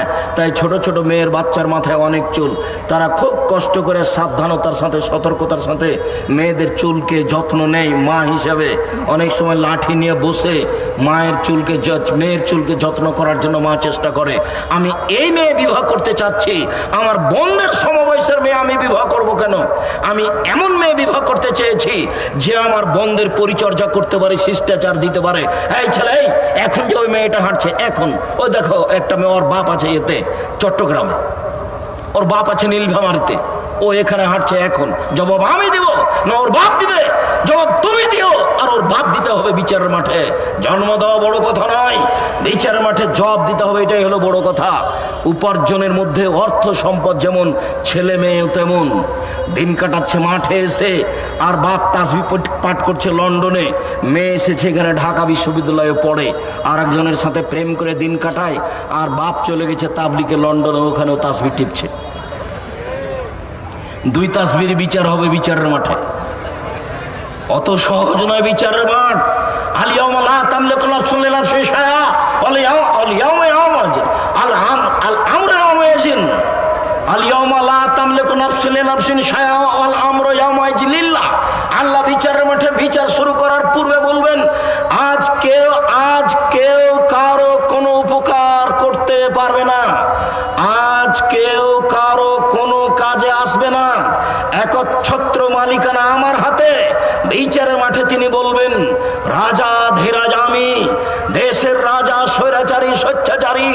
অহংকারী বদ মেজাজিরা কোথায়? আনা মালিকুল আমলাক, আমি হচ্ছি রাজা ধীরাজ। সেদিন এই কথা ঘোষণা দিয়ে তিনি বিচার আরম্ভ করবেন। সেদিন বাপ বেটি বুঝতে পারবে এভাবে অন্যায় করা কি জিনিস, এভাবে গার্মেন্টসের সময় কাটানো কি জিনিস।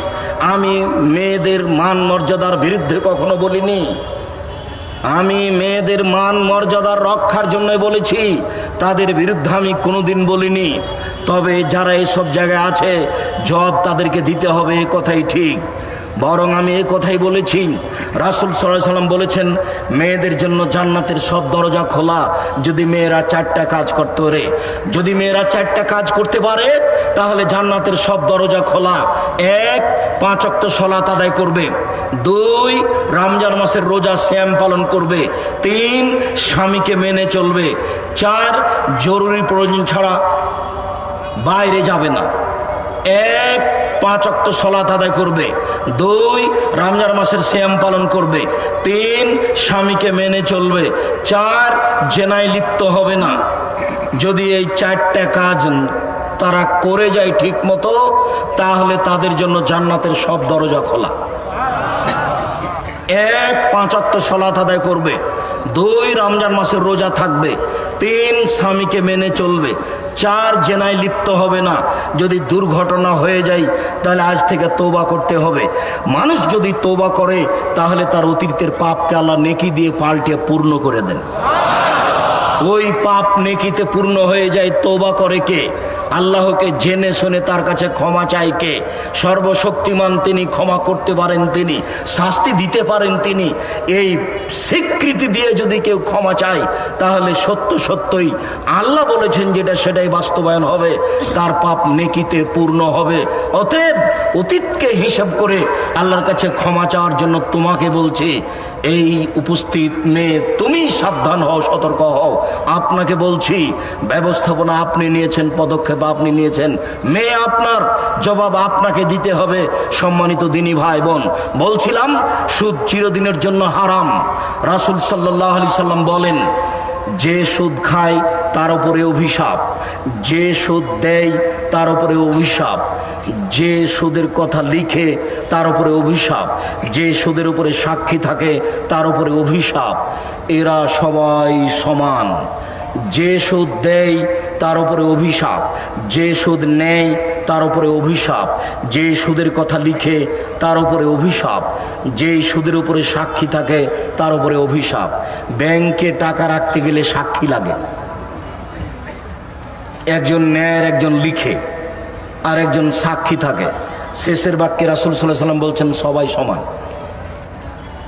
হাদিস মুসলিম। বাঁচার কোনো পথ নেই এখানে। নিরুপায় হয়ে যেটা চলে আসছে সেটা আর নিজে থেকে সুদ গ্রহণ করা দুটো এক নয়। সম্মানিত দিনী ভাই বোন, আব্দুল্লাহ ইবনে হানজালা আল গাসিল তিনি বলেন, রাসূল সাল্লাল্লাহু আলাইহি সাল্লাম বলেছেন, মায়াকুল দিরহাম ওয়া ওয়াহিয়া আলাম আসাদু মিন সিত্তাতি ওয়া সালাসিনা জিনিয়া। কেউ যদি জেনে শুনে 1 টাকা সুদ খায়, 36 বার জেনা করে যত পাপ হবে, 1 টাকা সুদ খেলে তার চেয়ে বেশি পাপ হবে। সবচেয়ে ন্যাক্কারজনক, নোংরা, গর্হিত পাপ হচ্ছে জেনা। আবু যার গেফারি রাদিয়াল্লাহু তাআলা আনহু বলেন, আমি একদা আল্লাহ রাসূলের পাশে আসলাম, দেখলাম তিনি ঘুমিয়ে, আমি ফিরে চলে গেলাম, আবার আমি আসলাম, তিনি আমাকে দেখে বলছেন, আবু যার গেফারি শোনো, কেউ যদি বলে লা ইলাহা ইল্লাল্লাহ তাহলে সে জান্নাতে চলে গেছে। তখন আমি আবু যার গেফারি বললাম, ওয়াইন জানা ওয়াইন সারাকা, চুরি করলে জেনা করলেও যাবে। আল্লাহর নবী বললেন, ওয়াইন জানা ওয়াইন সারাকা, চুরি করলে জেনা করলেও যাবে। আমি আবু যার গেফারি অবাক হয়ে বললাম, ওয়াইন জানা ওয়াইন সারাকা, চুরি করলে জেনা করলেও যাবে। তিনি বললেন, ওয়াইন জানা ওয়াইন সারাকা, চুরি করলে জেনা করলেও যাবে। তৃতীয়বারে বললেন, আবু যার গেফারি, তোমার নাক মাটিতে মিশে যাক, এটা একটা আরবি প্রবাদ বাক্য, তোমার নাক মাটিতে মিশে যাক, আমি যেটা বলছি সেটাই চূড়ান্ত, তুমি আমার কথার উপরে আপত্তি করো কি করে? আমি বলছি, মানুষ যদি বলে লা ইলাহা ইল্লাল্লাহ তাহলে সে জান্নাতে যাবে। যদি লা ইলাহা ইল্লাল্লাহ টিকে, পাপ হয়ে গেলে তওবা করতে হবে। তওবা করলে মানুষ ঠিক হয়ে যায়, এ কথাই ঠিক। আপনি আপনার জেনা ঘটে গেছে তোবা করেন, আপনি 1 টাকা সুদ খেয়ে ফেলেছেন তোবা করেন। আবারও এইটা একটু স্পষ্ট করে আপনাকে বলি, সম্মানিত দিনী ভাই বোন, সুদ মানুষের সাথে জড়িত পাপ নয়, আল্লাহর সাথে জড়িত পাপ। সুদ যত বড়ই পাপ হোক না কেন, রাসূল সাল্লাল্লাহু আলাইহি সাল্লাম বলেন, আর রিবা সাবুনা জুজান আইসা রহায়ন করে জল উম্মাহু, সুদের পাপের 17টি ভাগ রয়েছে। ছোট ভাগ হলো মার সাথে জেনা করলে যত পাপ হয়। দেখেন ভাষাটা কেমন, পাপের যত আলোচনা আছে, পাপের যত আলোচনা আছে। নামাজ না পড়লে মানুষ পাপী হয়, রোজা না করলে মানুষ পাপী হয়, গান বাজনা শুনলে মানুষ পাপী হয়, মহিলারা বেহায়া হয়ে চললে পাপী হয়। এই যত পাপের ভাষা আল্লাহর নবী উল্লেখ করেছেন, তাতে সুদ খাওয়ার পাপের ভাষা যেভাবে উল্লেখ করেছেন, এত কঠোর ও কঠিন ভাবে, কেমন কেমন ভাবে এই ভাষা তিনি আর কোনো পাপের ব্যাপারে উল্লেখ করেননি। যে 1 টাকা সুদ খেলে 36 বার জেনা করলে যত পাপ হয়, তার চেয়ে বেশি পাপ হবে। আবার তিনি বলছেন সুদের 70টা স্তর আছে পাপের, সবচেয়ে বড়, ছোট হতে হতে হতে সবচেয়ে ছোট, বড় হতে হতে হতে সবচেয়ে বড়। সবচেয়ে সুদের ছোট পাপ হলো মার সাথে জেনা করলে যেমন পাপ হয়। দেখেন তো ভাষাটা কেমন। মানুষ কি সহজে মায়ের সাথে জেনা করবে? মায়ের সাথে জেনা করা কি যেমন তেমন কথা? এটা কোনো স্বাভাবিক কথা? এটা কি সমাজে বলার মতো হিসাব? এরপরে রাসূল সাল্লাল্লাহু আলাইহি সাল্লাম এইভাবে বললেন, তার মানে সুদের পাপটা কত ঘৃণিত ভয়াবহ পাপ। এরপরেও বলছি আপনাকে, মানুষের হক নষ্ট পাপ এটা নয়। মানুষের বদনাম গীবত করেছেন, যতদিন পর্যন্ত তার হাত ধরে ক্ষমা না নেবেন ততদিন পর্যন্ত এই পাপ ক্ষমা হবে না। দিন রাত কান্নাকাটি করলে, তোবা করলেও, রিক্সাতে চড়ে বাড়ির পাশে গিয়ে নেমে রিক্সাওয়ালাকে বলছেন কত টাকা ভাড়া, ও বলল 50 টাকা ভাড়া, 100 টাকা ভাড়া। ক্ষমতার ভিত্তিতে 1 থাপ্পড় মেরে দিলেন আর বলেন, এই বেটা 20 টাকা ভাড়া, তুমি 100 টাকা চাও, নেও 20 টাকা। 1 থাপ্পড় দিয়ে 20টা টাকা দিয়ে রিক্সাওয়ালাকে বিদায় করলেন। বাকি জীবন যদি কাবা ঘরের গিলাপ ধরে কান্নাকাটি করেন, আল্লাহ আমি রিক্সাওয়ালাকে একটা থাপ্পড় মেরেছিলাম, তুমি আমাকে মাফ করে দাও, মরা পর্যন্ত কাবা ঘরের গিলাপ ধরে কান্নাকাটি করলে এই পাপ ক্ষমা হবে না। রিক্সাওয়ালাকে খুঁজে বের করতে হবে, তার হাত ধরে ক্ষমা নিতে হবে। রিক্সাওয়ালা, আমি বুঝতে পারিনি গো, তোমাকে একটা থাপ্পড় মেরেছি, তুমি মনে কিছু নিও না, তুমি আমাকে মাফ করে দাও। এর বিকল্প পথ পৃথিবীতে নেই। শেষ পর্যন্ত যদি খুঁজে না পাওয়া যায় আর আপনি চিন্তা ভাবনায় থাকেন, তাহলে একটা পর্যায়ে বলা যায়, সেটা আবার আলোচনা। সেটা হলো এই যে কিছু পরিমাণ টাকা তার নামে দান করে দিতে হবে, মর্মে আল্লাহ আমি রিক্সাওয়ালাকে খুব খুঁজেছি, খোঁজার চেষ্টা করেছি কিন্তু পাইনি, আমি পাইলে তাকে সত্যিই তার হাত ধরে ক্ষমা নিতাম, যেহেতু পেলাম না কাজে আমি ক্ষমা চাওয়ার আশায় তার পক্ষ থেকে কিছু টাকা দান করে দিলাম, তুমি আমাকে মাফ করো। হতে পারে এটা মানুষের সাথে জড়িত পাপ। সুদ যত বড়ই, যতই জটিল পাপ হোক না কেন, আপনি যদি আজকে বলেন আল্লাহ আমার ভুল হয়েছে, তুমি আমাকে মাফ করো, আর আমি সুদ খাবো না, ব্যাংকের যত লেনদেন আছে আমি সব বন্ধ করে দিলাম, ইনশাল্লাহ আপনার সব পাপ ক্ষমা হয়ে যাবে। এই পাপ আল্লাহর সাথে জড়িত, তবে আপনাকে সুদ থেকে ফিরে আসতে হবে। সুদ ভয়াবহ পাপ। রাসূল সাল্লাল্লাহু আলাইহি ওয়াসাল্লাম বলেন, সামরা ইবনে জুনদুবের বিবরণ, এক খেয়ালে আমার দিকে চেয়ে থাকবেন। আমি একটা লম্বা হাদিস অনুবাদ করছি, যার এক পর্যায়ে আমি সুদের কথা বলবো। সামরা ইবনে জুনদুব রাদিয়াল্লাহু তাআলা আনহু বলেন, কানান নবী সাল্লাল্লাহু আলাইহি সাল্লাম ইযা সাল্লা আকবালা আলাইনা বিওয়াজহিহি। রাসূল সাল্লাল্লাহু আলাইহি সাল্লাম যখন ফজরের সালাত আদায় শেষ করতেন, তখন তিনি আমাদের মুখামুখি হয়ে বসতেন। মুখামুখি হয়ে বসে জিজ্ঞাসা করতেন, হাল রাহাদুম মিনকুম আর-রুয়া, তোমাদের কেউ স্বপ্নে কিছু দেখেছে কি? ফাইন রাহাদুন কাসাহা, কেউ যদি স্বপ্নে কিছু দেখতো তাহলে সেটা বলতো, জি হ্যাঁ আল্লাহর নবী আমি এই স্বপ্নে দেখেছি। ফায়াকুলো মাশা আল্লাহ তাআলা, তখন আল্লাহর নবী ওই স্বপ্নের তাবির করে দিতেন, হ্যাঁ তোমার স্বপ্নের ফল হলো এই, তোমার স্বপ্নের ফল হলো এই, তোমার স্বপ্নের ফল হলো এই, এইভাবে তিনি তাবির করে দিতেন। ফাসালানা ইয়াওমান, একদিন ফজরের সালাত শেষে তিনি আমাদের জিজ্ঞাসা করলেন, হাল রাহাদুম মিনকুম লাইলাতা রুয়ান, গত রাত্রে তোমাদের কেউ স্বপ্নে কিছু দেখেছে কি? কুল্লান লা, আমরা বললাম জি না আল্লাহর নবী, আমরা গত রাত্রে স্বপ্নে কেউ কিছু দেখিনি।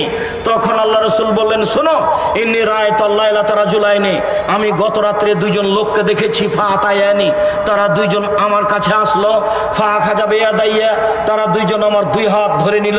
ফা আখরাজানি ইলা আরজিন মুকাদ্দাসাতিন, তারা আমাকে বাইতুল মুকাদ্দাসের দিকে টেনে নিয়ে যেতে লাগলো। তারা দুইজন ধরে আমাকে টেনে নিয়ে যাচ্ছে, আমিও চলে যাচ্ছি। যেতে যেতে ফা আতাইনাল রাজুলিন, হঠাৎ একটা লোকের কাছে চলে আসলাম। দেখি লোকটা বসে আছে। রাজুলুন কায়েম, একটা লোক তার পাশে দাঁড়িয়ে আছে। অফিয়াদিহি কাল্লুবুন, তার হাতে একটা লোহার বাঁকা লাঠি রয়েছে।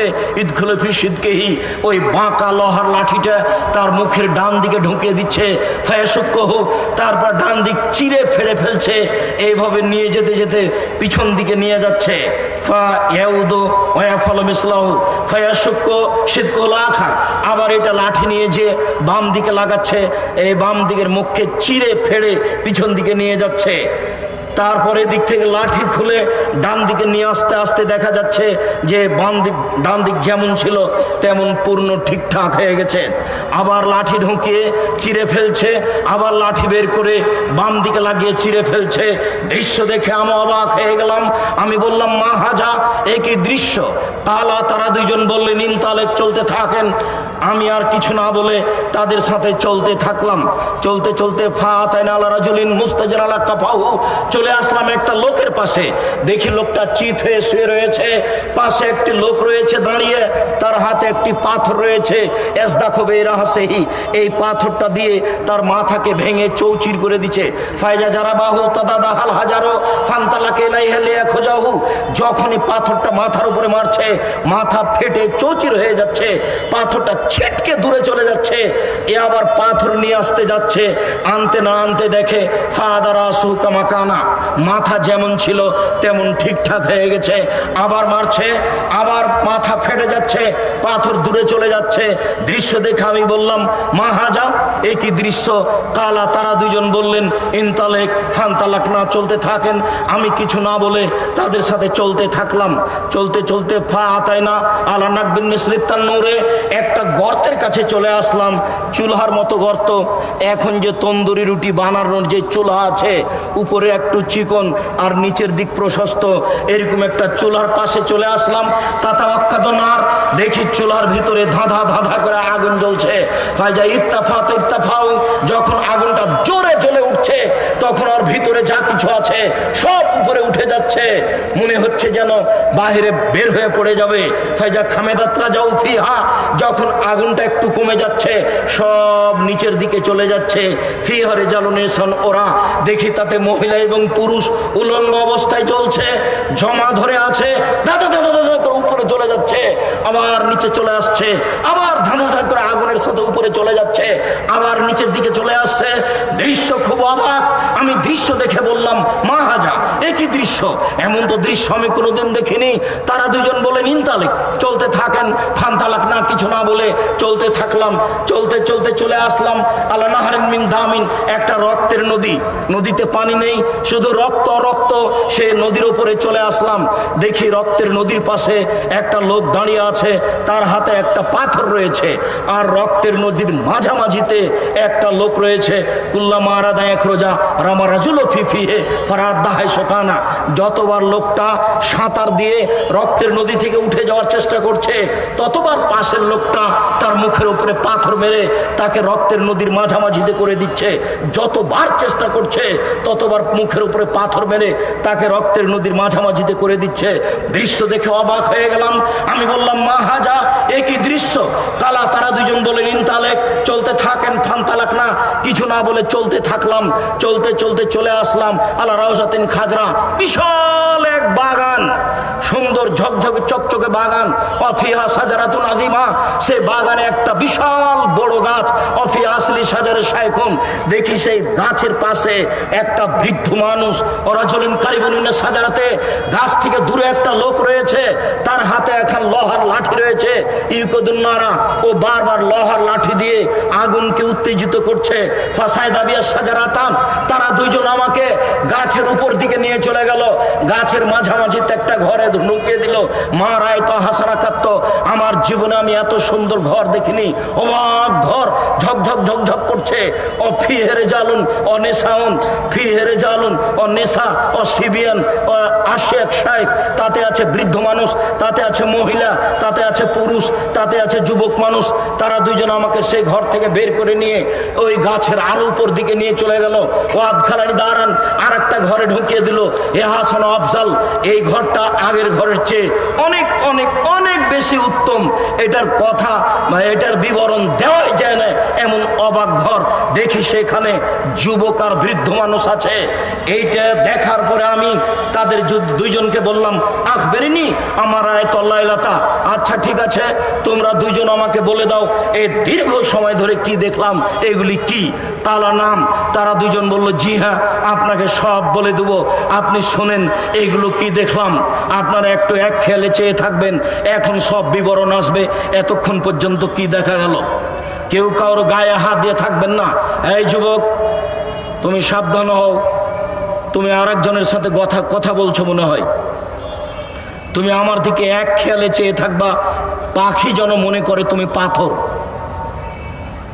19-20 জন আমি বুঝতে না পারি। সম্মানিত দিনী ভাই বোন, আপনারা যে যেখানে আছেন সবাই কথার দিকে লক্ষ্য করুন। আমাকে দেখতে পান আর না পান, আমি আপনার জন্য এসেছি, এটা আপনি মনে রাখবেন। বিচারের মাঠে আমি বেঁচে যাওয়ার জন্য বলবো, আমি গাজীপুর জেলা সম্মেলনে ডাক দিয়ে আমি উপস্থিত হয়েছিলাম।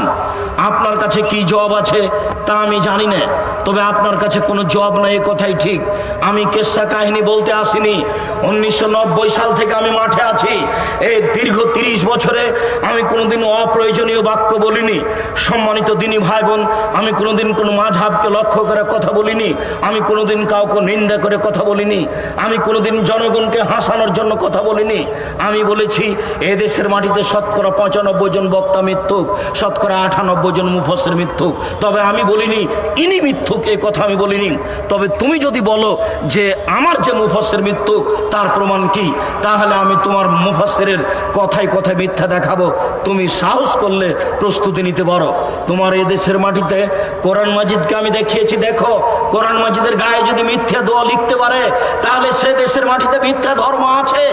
1 পৃষ্ঠা দোয়া আমি আব্দুর রাজ্জাক বলেছি, কিয়ামত পর্যন্ত কোনোদিন যদি এই দোয়া রাসূলের দোয়া বলে প্রমাণ হয়, সেদিন আমি আব্দুর রাজ্জাক বিন ইউসুফ আর জাতির সামনে কথা বলবো না। আমি 20 বছর থেকে, আমি 1990 সাল থেকে 30 বছর থেকে চ্যালেঞ্জ দিয়ে আসছি, এখন পর্যন্ত কোনো মায়ের বেটা দাঁড়ায় না। আব্দুর রাজ্জাক সাহেব, কোরআন মাজিদের শেষ দোয়াটি সত্যি নবীর বলা দোয়া, এই কথা কেউ বলতে সাহস করে না। আমি বলেছি সাদ্দাদের কাহিনী মিথ্যা, কেউ যদি সাদ্দাদের কাহিনী প্রমাণ করতে পারে আমি সেদিন থেকে জাতির সামনে বক্তব্য দেব না। আমি বলেছি কোরআন মাজিদ বলতে হবে, কোরআন শরীফ নয়। কেউ যদি কোরআন শরীফ প্রমাণ করে দিতে পারে আমি সেদিন থেকে জাতির সামনে বক্তব্য দেব না। আমি জাতির সামনে বলেছি যে আল্লাহর নবী যে রাস্তা দিয়ে হাঁটতেন সে রাস্তায় বুড়ি কাঁটা পুঁতে রাখতো। একদিন নবী দেখলেন রাস্তায় কাঁটা নেই, নবী ভাবলেন বুড়ির কিছু হয়েছে।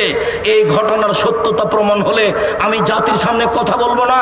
সম্মানিত দিনী ভাই বোন, ধর্মের নামে এদেশের মাটিতে মিথ্যা কথা আছে, যার কারণে মানুষ কোরআন মাজিদের গায়ে মিথ্যা দোয়া লিখে দিতে পারে। সে কত বড় দোয়া, 1 পৃষ্ঠা যাবত। এইদিকে আছে একটা ছোট দোয়া, দো খাতমিল কোরআন। রাসূল সাল্লাল্লাহু আলাইহি ওয়াসাল্লাম কোরআন পড়া শেষ করলে তিনি বলতেন সুবহানাকা ওয়া বিহামদিকা আশহাদু আল্লা ইলাহা ইল্লা আনতা আস্তাগফিরুকা ওয়া আতুবু ইলাইক। এই দোয়াকে বাতিল করে মানুষের বানানো দোয়া কোরআন মাজিদের গায়ে লিখে দিয়ে মানুষ চালিয়ে দিচ্ছে, জাতি চালাচ্ছে, জনগণ চালাচ্ছে, আলে ওলামা চালাচ্ছেন। আর আমি যা বলছি সেদিকে আপনার কর্ণপাত হয় না। হয় না কেন? সত্য কথা বলতে এসেছি, রূপক কথা বলতে আসিনি। আবারও বলছি, 1990 সাল থেকে নিয়ে এখন পর্যন্ত আমি কোনোদিন অপ্রয়োজনীয় বাক্য বলিনি। 1990 সাল থেকে নিয়ে এখন পর্যন্ত আমি কোনোদিন মানুষের কাছে পথ খরচ পাথেও চাইনি। গাজীপুর জেলার কোনো মানুষ যদি বলতে পারে আব্দুর রাজ্জাক সাহেব একদিন আমার কাছে পথ খরচ পাথেও চেয়েছিল, এ কথা প্রমাণ হয়ে গেলে আমি আর জাতির সামনে কোনোদিন বক্তব্য দেব না। সম্মানিত দিনী ভাই বোন, আমি গাজীপুর জেলা সম্মেলনে ডাক দিয়ে উপস্থিত হয়ে জাতির সামনে কথা বলছি। আপনি বাড়িতে আছেন, আপনি টিভি নিয়ে বসে আছেন, আপনি বউ নিয়ে মজাক করছেন টিভির সামনে বসে, আপনার জবাব কি আছে আমি তা জানি না। অতএব দিনী ভাই বোন, আমি আপনাদেরকে সতর্ক সাবধান হওয়ার অনুরোধ রেখে বলছি। হাদিসের শেষ অংশে পূর্বের কথাগুলি আসছে। এবার আপনি দেখুন, ওই যে লোকটার মুখের ডান দিকে এবং বাম দিক লোহার বাঁকা লাঠি দিয়ে চিরে দেওয়া হচ্ছিল, ফেড়ে ফেলা হচ্ছিল, সে লোকটিকে হুয়া রাজুলুন কাযযাব, সে ছিল মিথ্যুক, মিথ্যা কথা বলতো। হুজুরকে যারা প্রোগ্রাম নিয়েছে তারা বলছে হুজুর এখন কোথায়? তখন হুজুর বলছে আমি যমুনা ব্রিজ পার হয়ে গেছি। তখনও হুজুর বাড়ি থেকে বের হয়নি। জি, আর আপনার জীবনে কত মিথ্যে আছে তার কোনো হিসাব নেই। এই ছেলে, যেখানে আর একজনের ক্ষতি হবে না, তোমার মান সম্মানের ক্ষতি হতে পারে, তখন তুমি মিথ্যার আশ্রয় নিতে পারো মর্মে ইব্রাহিম আলাইহিস সালামের ঘটনা তোমার সামনে আছে। স্বামী স্ত্রীর মধ্যে গন্ডগোল লেগেছে বা দুইজনের মধ্যে মীমাংসা করার জন্য মিথ্যের আশ্রয় নিতে পারো, তা বুখারীর হাদিসে এসেছে। ইব্রাহিম আলাইহিস সালামকে বলা হয়েছিল মূর্তি ভেঙেছে কে? তখন তিনি বললেন আমাকে বলছেন কেন? ওই যে বড়জন কুড়াল ঘাড়ে করে আছে তাকেই বলেন না। তখন তারা বলল হ্যাঁ, ও কথা বলতে পারে, তার কথা বলো মানে?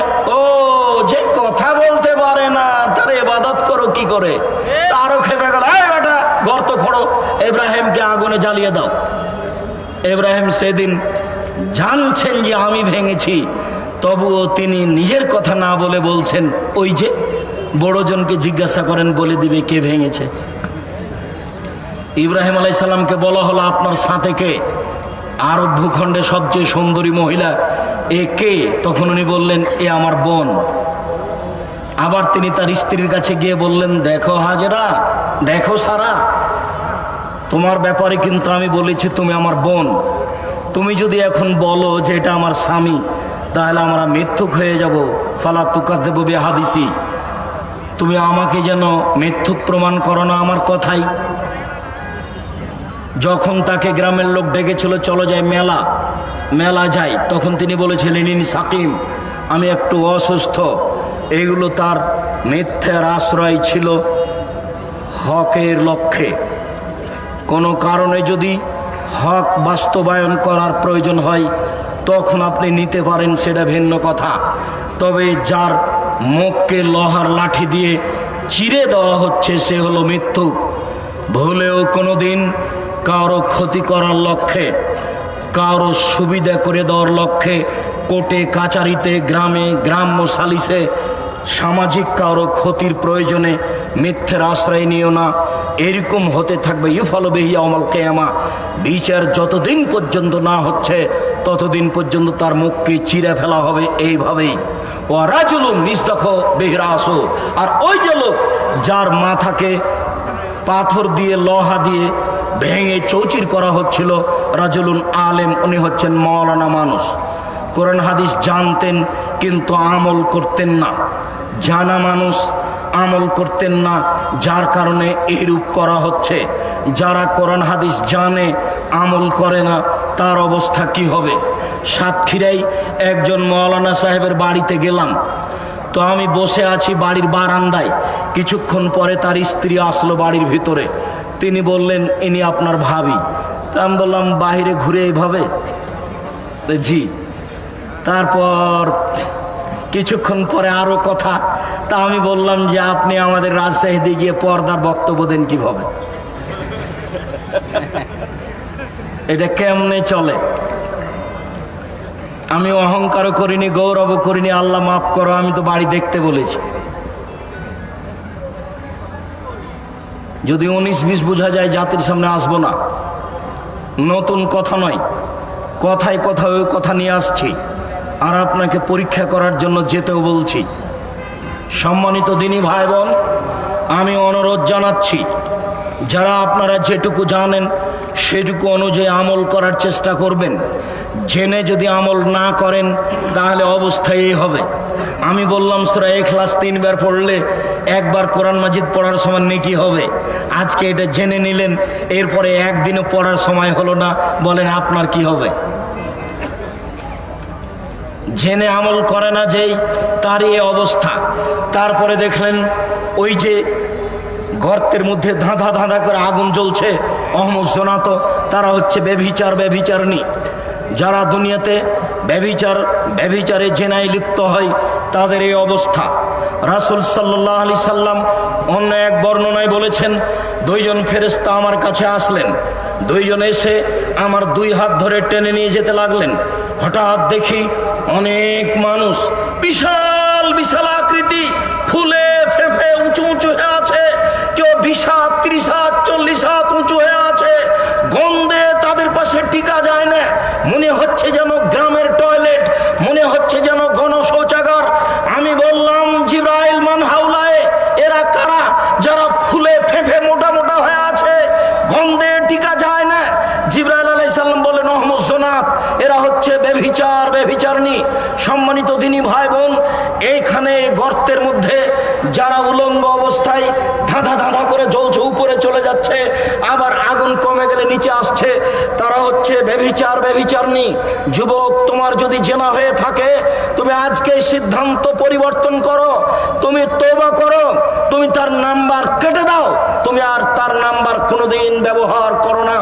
তোমাকে জোরালোভাবে বলছি, এই বৈঠকে যত মেয়ে আছো, এই মাইকের আওয়াজ যত দূর পর্যন্ত যাচ্ছে, তোমাদেরকে বলছে, মেয়ে শোনো, এই মেয়ে, কার সাথে কথা বলো তুমি? এদিকে শোনো, তোমাকে বলছি, তুমিও হাজারো পুরুষকে ধ্বংস করেছো। যে যুবকের নাম্বার তোমার মোবাইলে আছে, সে নাম্বার তুমি কেটে দাও, তুমি আর জীবনে কোনোদিন ওই নাম্বারে কথা বলো না। আর যুবক, তোমাকে বলছি, তুমি যদি আজকে রাত্রে ঘরে শোও, তোমার ঘরে যদি কেউ না থাকে, তুমি এখানে তওবা করেছো, আমি তার সাথে আর কথা বলবো না, মোবাইলটা রেখে তুমি ঘুমাতে যাচ্ছ, 10 মিনিট পরে তোমার ধীরে হাতটা মোবাইলে চলে যাবে, তোমার ওয়াদা ভেঙে যাবে। তখন তুমি আমার দিকে দেখো, লাফ দিয়ে উঠে চাদরটা দূরে সরিয়ে দিয়ে তুমি এইভাবে মাটির উপরে লাথি মেরে বলবে, এই শয়তান তোর মুখে লাথি মারি, এই শয়তান তোর মুখে লাথি মারি, আমি তওবা করেছি, আমি ওর সাথে কখনো আর কথা বলবো না, তুই আমাকে কথা বলার জন্য বাধ্য করিস কেন? নাউজুবিল্লাহ মিন যালিক, আমি তোর ব্যাপারে আল্লাহর কাছে আশ্রয় চাচ্ছি, তুমি এই পথ অবলম্বন করো, আল্লাহ তোমাকে সাহায্য করবে ইনশাআল্লাহ। উপস্থিত বৈঠকের সকল দিনী ভাই বোনকে, যত জেনার মিডিয়া মাধ্যম আছে, সবকে বন্ধ করার জন্য অনুরোধ জানাচ্ছি। মানুষকে, নারী পুরুষকে জেনাই ফেলে দেওয়ার জন্য যত মিডিয়া, যত মাধ্যম দুনিয়াতে।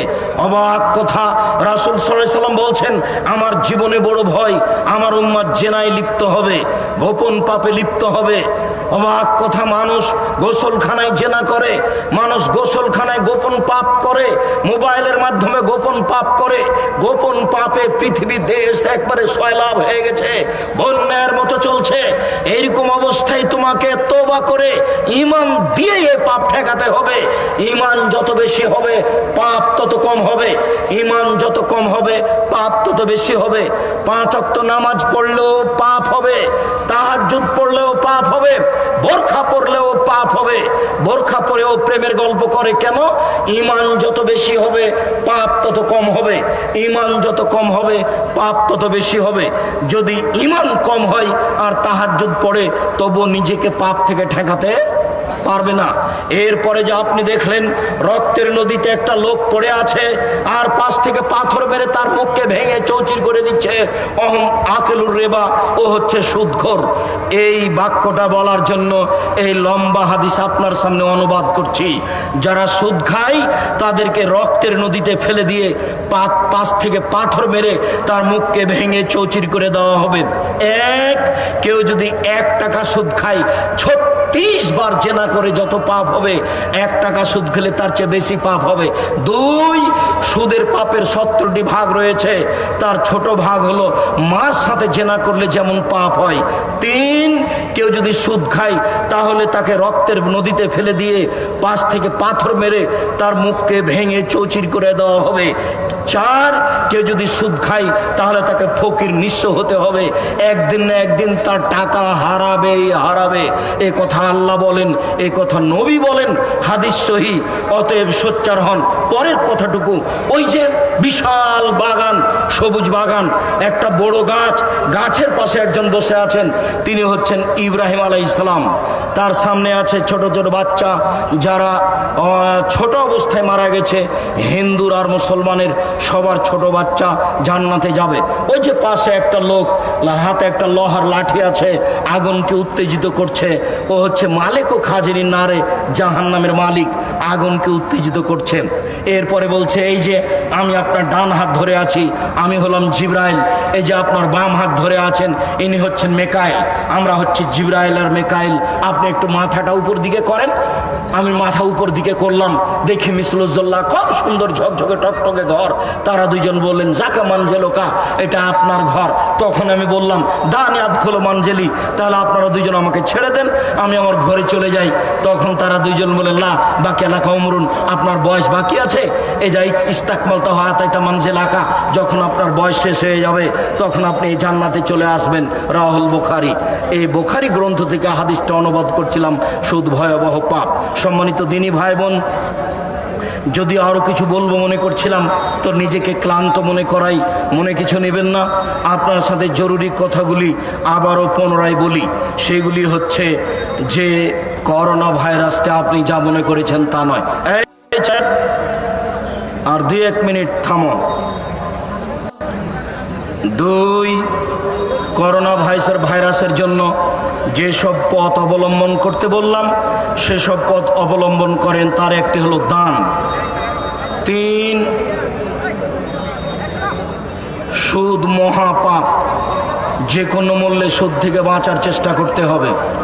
4, জামিয়া সালাফিয়ার পক্ষ থেকে যত বই পুস্তক আছে, বিশেষভাবে উপদেশ, বিশেষভাবে সলাতের বই, আলহামদুলিল্লাহ অনেক দিন থেকে আমার সাধ ছিল নামাজের উপরে, সলাতের উপরে একটা বই বের করা। তো সেই বইটা বের হয়েছে, রাসূল সাল্লাল্লাহু আলাইহি সাল্লামের সলাত বনাম প্রচলিত সলাত। আর আব্দুল্লাহর তো বই আছে মিন্নাতুল বারি, বাংলা ভাষায় ব্যতিক্রম বই। তাওজিহুল কোরআন তাফসির, ব্যতিক্রম তাফসির তাওজিহুল কোরআন। আর আব্দুল্লাহ আম্মার বই কিছু লেখা আছে, কেন এই নির্যাতন কি তার প্রতিকার। আর মাসিকাল ইতেসাম ছেড়ে কেউ যাবেন না। 20 টাকা 25 টাকা মাসিকাল ইতেসাম পত্রিকা কেউ ছেড়ে যাবেন না, এবং প্রত্যেক মাসে মাসিকাল ইতেসাম পত্রিকা নেবেন। আপনাদের আন্তরিকতা আমি বুঝবো। মাসিকাল ইতেসামের মাধ্যমে সমস্ত দিনী ভাই বোনকে আমাদের বিষয়ভিত্তিক আলোচনা মেনে চলার অনুরোধ জানিয়ে আব্দুর রহমানের ব্যতিক্রম বক্তব্য, কোরআনের ওপরে একটু কোরআনের প্রতি মনোযোগী হওয়ার অনুরোধ রেখে, বইগুলি কোথায় আছে? বইগুলি স্টেজের পিছন দিকে বাম দিকে আছে, 2 পারে আছে। বইগুলি কেউ ছেড়ে যাবেন না। স্টেজের 2 পারে বইগুলি আছে। আমাদের এই স্টেজের 2 পারে বইগুলি আছে, বইগুলি কেউ ছেড়ে যাবেন না। বিশেষভাবে মাসিকাল ইতেসাম, যে কোনো মূল্যে এই এলাকায় এজেন্টকে মাসিক ইতেসামের যারা এখানে মাসিকাল ইতেসামের এজেন্ট হিসাবে আছে, তারা আপনাদের যারা জিম্মেদারি দায়িত্ব পালন করছে, ইমরান, এই ছেলেটা মাসিকাল ইতেসামের দায়িত্ব পালন করে, ইমরান। আর আমার বাম দিকে দাঁড়িয়ে আছে পলাশ, এরা এজেন্ট হিসেবে আছে মাসিকাল ইতেসামের। 50টা প্রশ্নের উত্তর আছে, 10 জন মুফতি দিয়ে প্রশ্নের উত্তর দেওয়া হয়। কাজে অন্তত যোগাযোগ রাখার জন্য একটা নিয়ে যাবেন, আর এদের সাথে কথা বলে প্রত্যেক মাসে নেওয়ার চেষ্টা করবেন। তাহলে আপনাদের ভালোবাসা আমাদের সাথে বহাল থাকবে ইনশাআল্লাহ। সকল দিনই ভাই বোনকে আলোচনা মেনে চলার অনুরোধ জানিয়ে, বইগুলি সংগ্রহ করার অনুরোধ জানিয়ে কয়েকটি প্রশ্নের উত্তর। আবারও জোরালো কথা, মাসিক আল ইতেসাম, নামাজের উপরে বই, আব্দুল্লাহর মিন্নাতুল বারি আর আব্দুল্লাহর আম্মার কেন এই নির্যাতন, কি তার প্রতিকার, আমরা মহিলা মানুষ এত নির্যাতিত কেন, সম অধিকার নয় মর্যাদা চাই, এটা একটা মহিলাদের জন্য ব্যতিক্রম বই। আমাদের সম অধিকারের দরকার নেই, আমাদের মর্যাদার দরকার।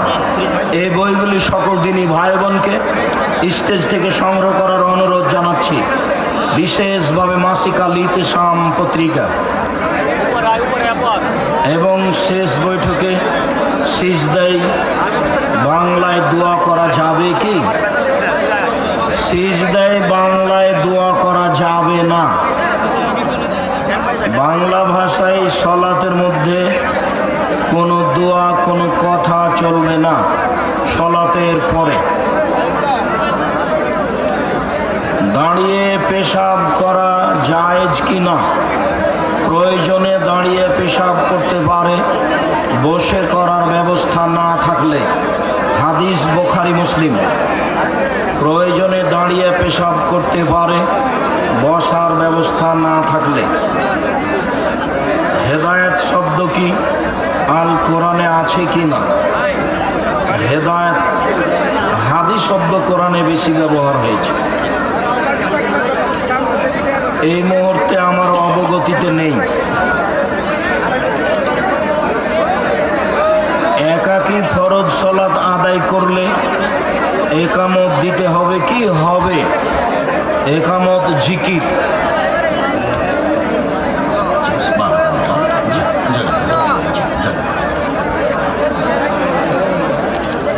নারী পুরুষ সবাকে একামত দিতে হবে। যৌতুক দেওয়া কি পাপ? জি, যৌতুক দেওয়া মহা পাপ। যৌতুক নয়, মোহর দিতে হবে। যৌতুক নেওয়া হারাম। মেয়ের বাপ নিরুপায় হয়ে যৌতুক দিচ্ছে, এটা তার নিরুপায়। আর প্রথমে আমার একটা কথা থেকে গেছে, সেটা জামিয়া সালাফিয়ার কথা। তার জন্য দানের দুয়ার সাথে সাথে দানের হাত প্রশস্ত করতে হবে, তার অনেক বিবরণ জামিয়া সালাফিয়ার। আজকে ইচ্ছে ছিল তো হয়তো বা স্মরণে ছিল না। জামিয়া সালাফের ব্যতিক্রম কাজ বাইতুল হাম জামে মসজিদ, এদেশের সঠিক আকীদার সবচেয়ে বড় মসজিদ, যাতে 3000 মানুষ একসাথে সালাত আদায় করতে পারে। বাইতুল হামদের একই স্তরে একতলাতে 90% জমির ওপরে মসজিদ। সাথে সাথে 2 জামিয়াতেই ছেলেদের মেয়েদের আবাসিক ভবনের একান্ত প্রয়োজন, তেমনিভাবে একাডেমিক ভবনের একান্ত প্রয়োজন। তেমনিভাবে জামিয়া সালাফে রূপগঞ্জ নারায়ণগঞ্জে অনেক জমি কেনার প্রয়োজন। বিষয়গুলিতে আপনাদেরকে পরামর্শ দিতে হবে।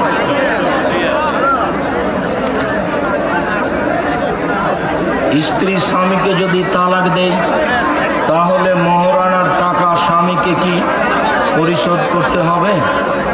স্ত্রী স্বামীকে তালাক দিলে মহারানার টাকা পরিশোধ করতে হবে না, বরং মোহর দেওয়া থাকলে মহিলা মোহর ফেরত দিবে।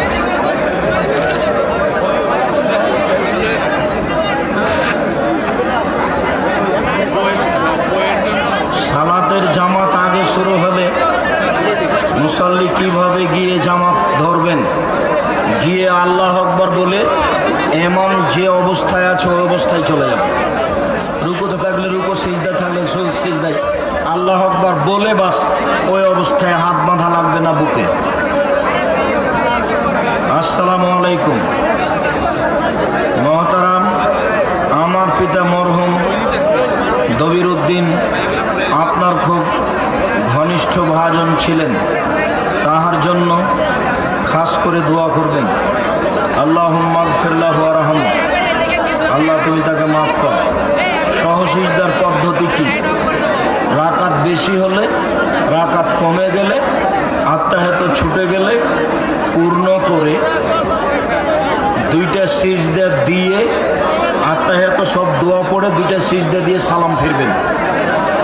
একদিকে সালাম, তারপরে দুইটা সিজদা, তারপরে আর একদিকে সালাম। এর প্রমাণ দুনিয়াতে নাই, বা এমনিতেই চলছে।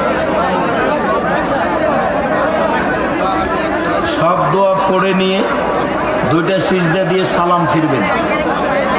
না বুঝে কেউ যদি শিরক করে, এখন তওবা করলে শিরকের পাপ ক্ষমা হয়ে যাবে, বিচারের মাঠে হবে না। কেউ যদি একই পাপ কাজ বারবার করে এবং বারবার ক্ষমা চায়, যতবার ক্ষমা চাইবে অন্তর থেকে ক্ষমা চাইলে ক্ষমা হয়ে যাবে ইনশাআল্লাহ। আমরা কোন নেতার বায়াত গ্রহণ করতে পারি? মুসলিম খলিফা যদি বায়াত নেই দেশের পরিচালক হিসাবে, তাদের হাতে বায়াত নেবেন। সাংগঠনিক নেতা বায়াত নিলে আপনি কয়জনের হাতে বায়াত করবেন? অনেক নেতা, এমন নেতার হাতে বায়াত জায়েজ নয়। আলবানী রাহিমাহুল্লাহ সেটাকে বিদআত বলেছেন। কিয়ামত ময়দানে একজন আর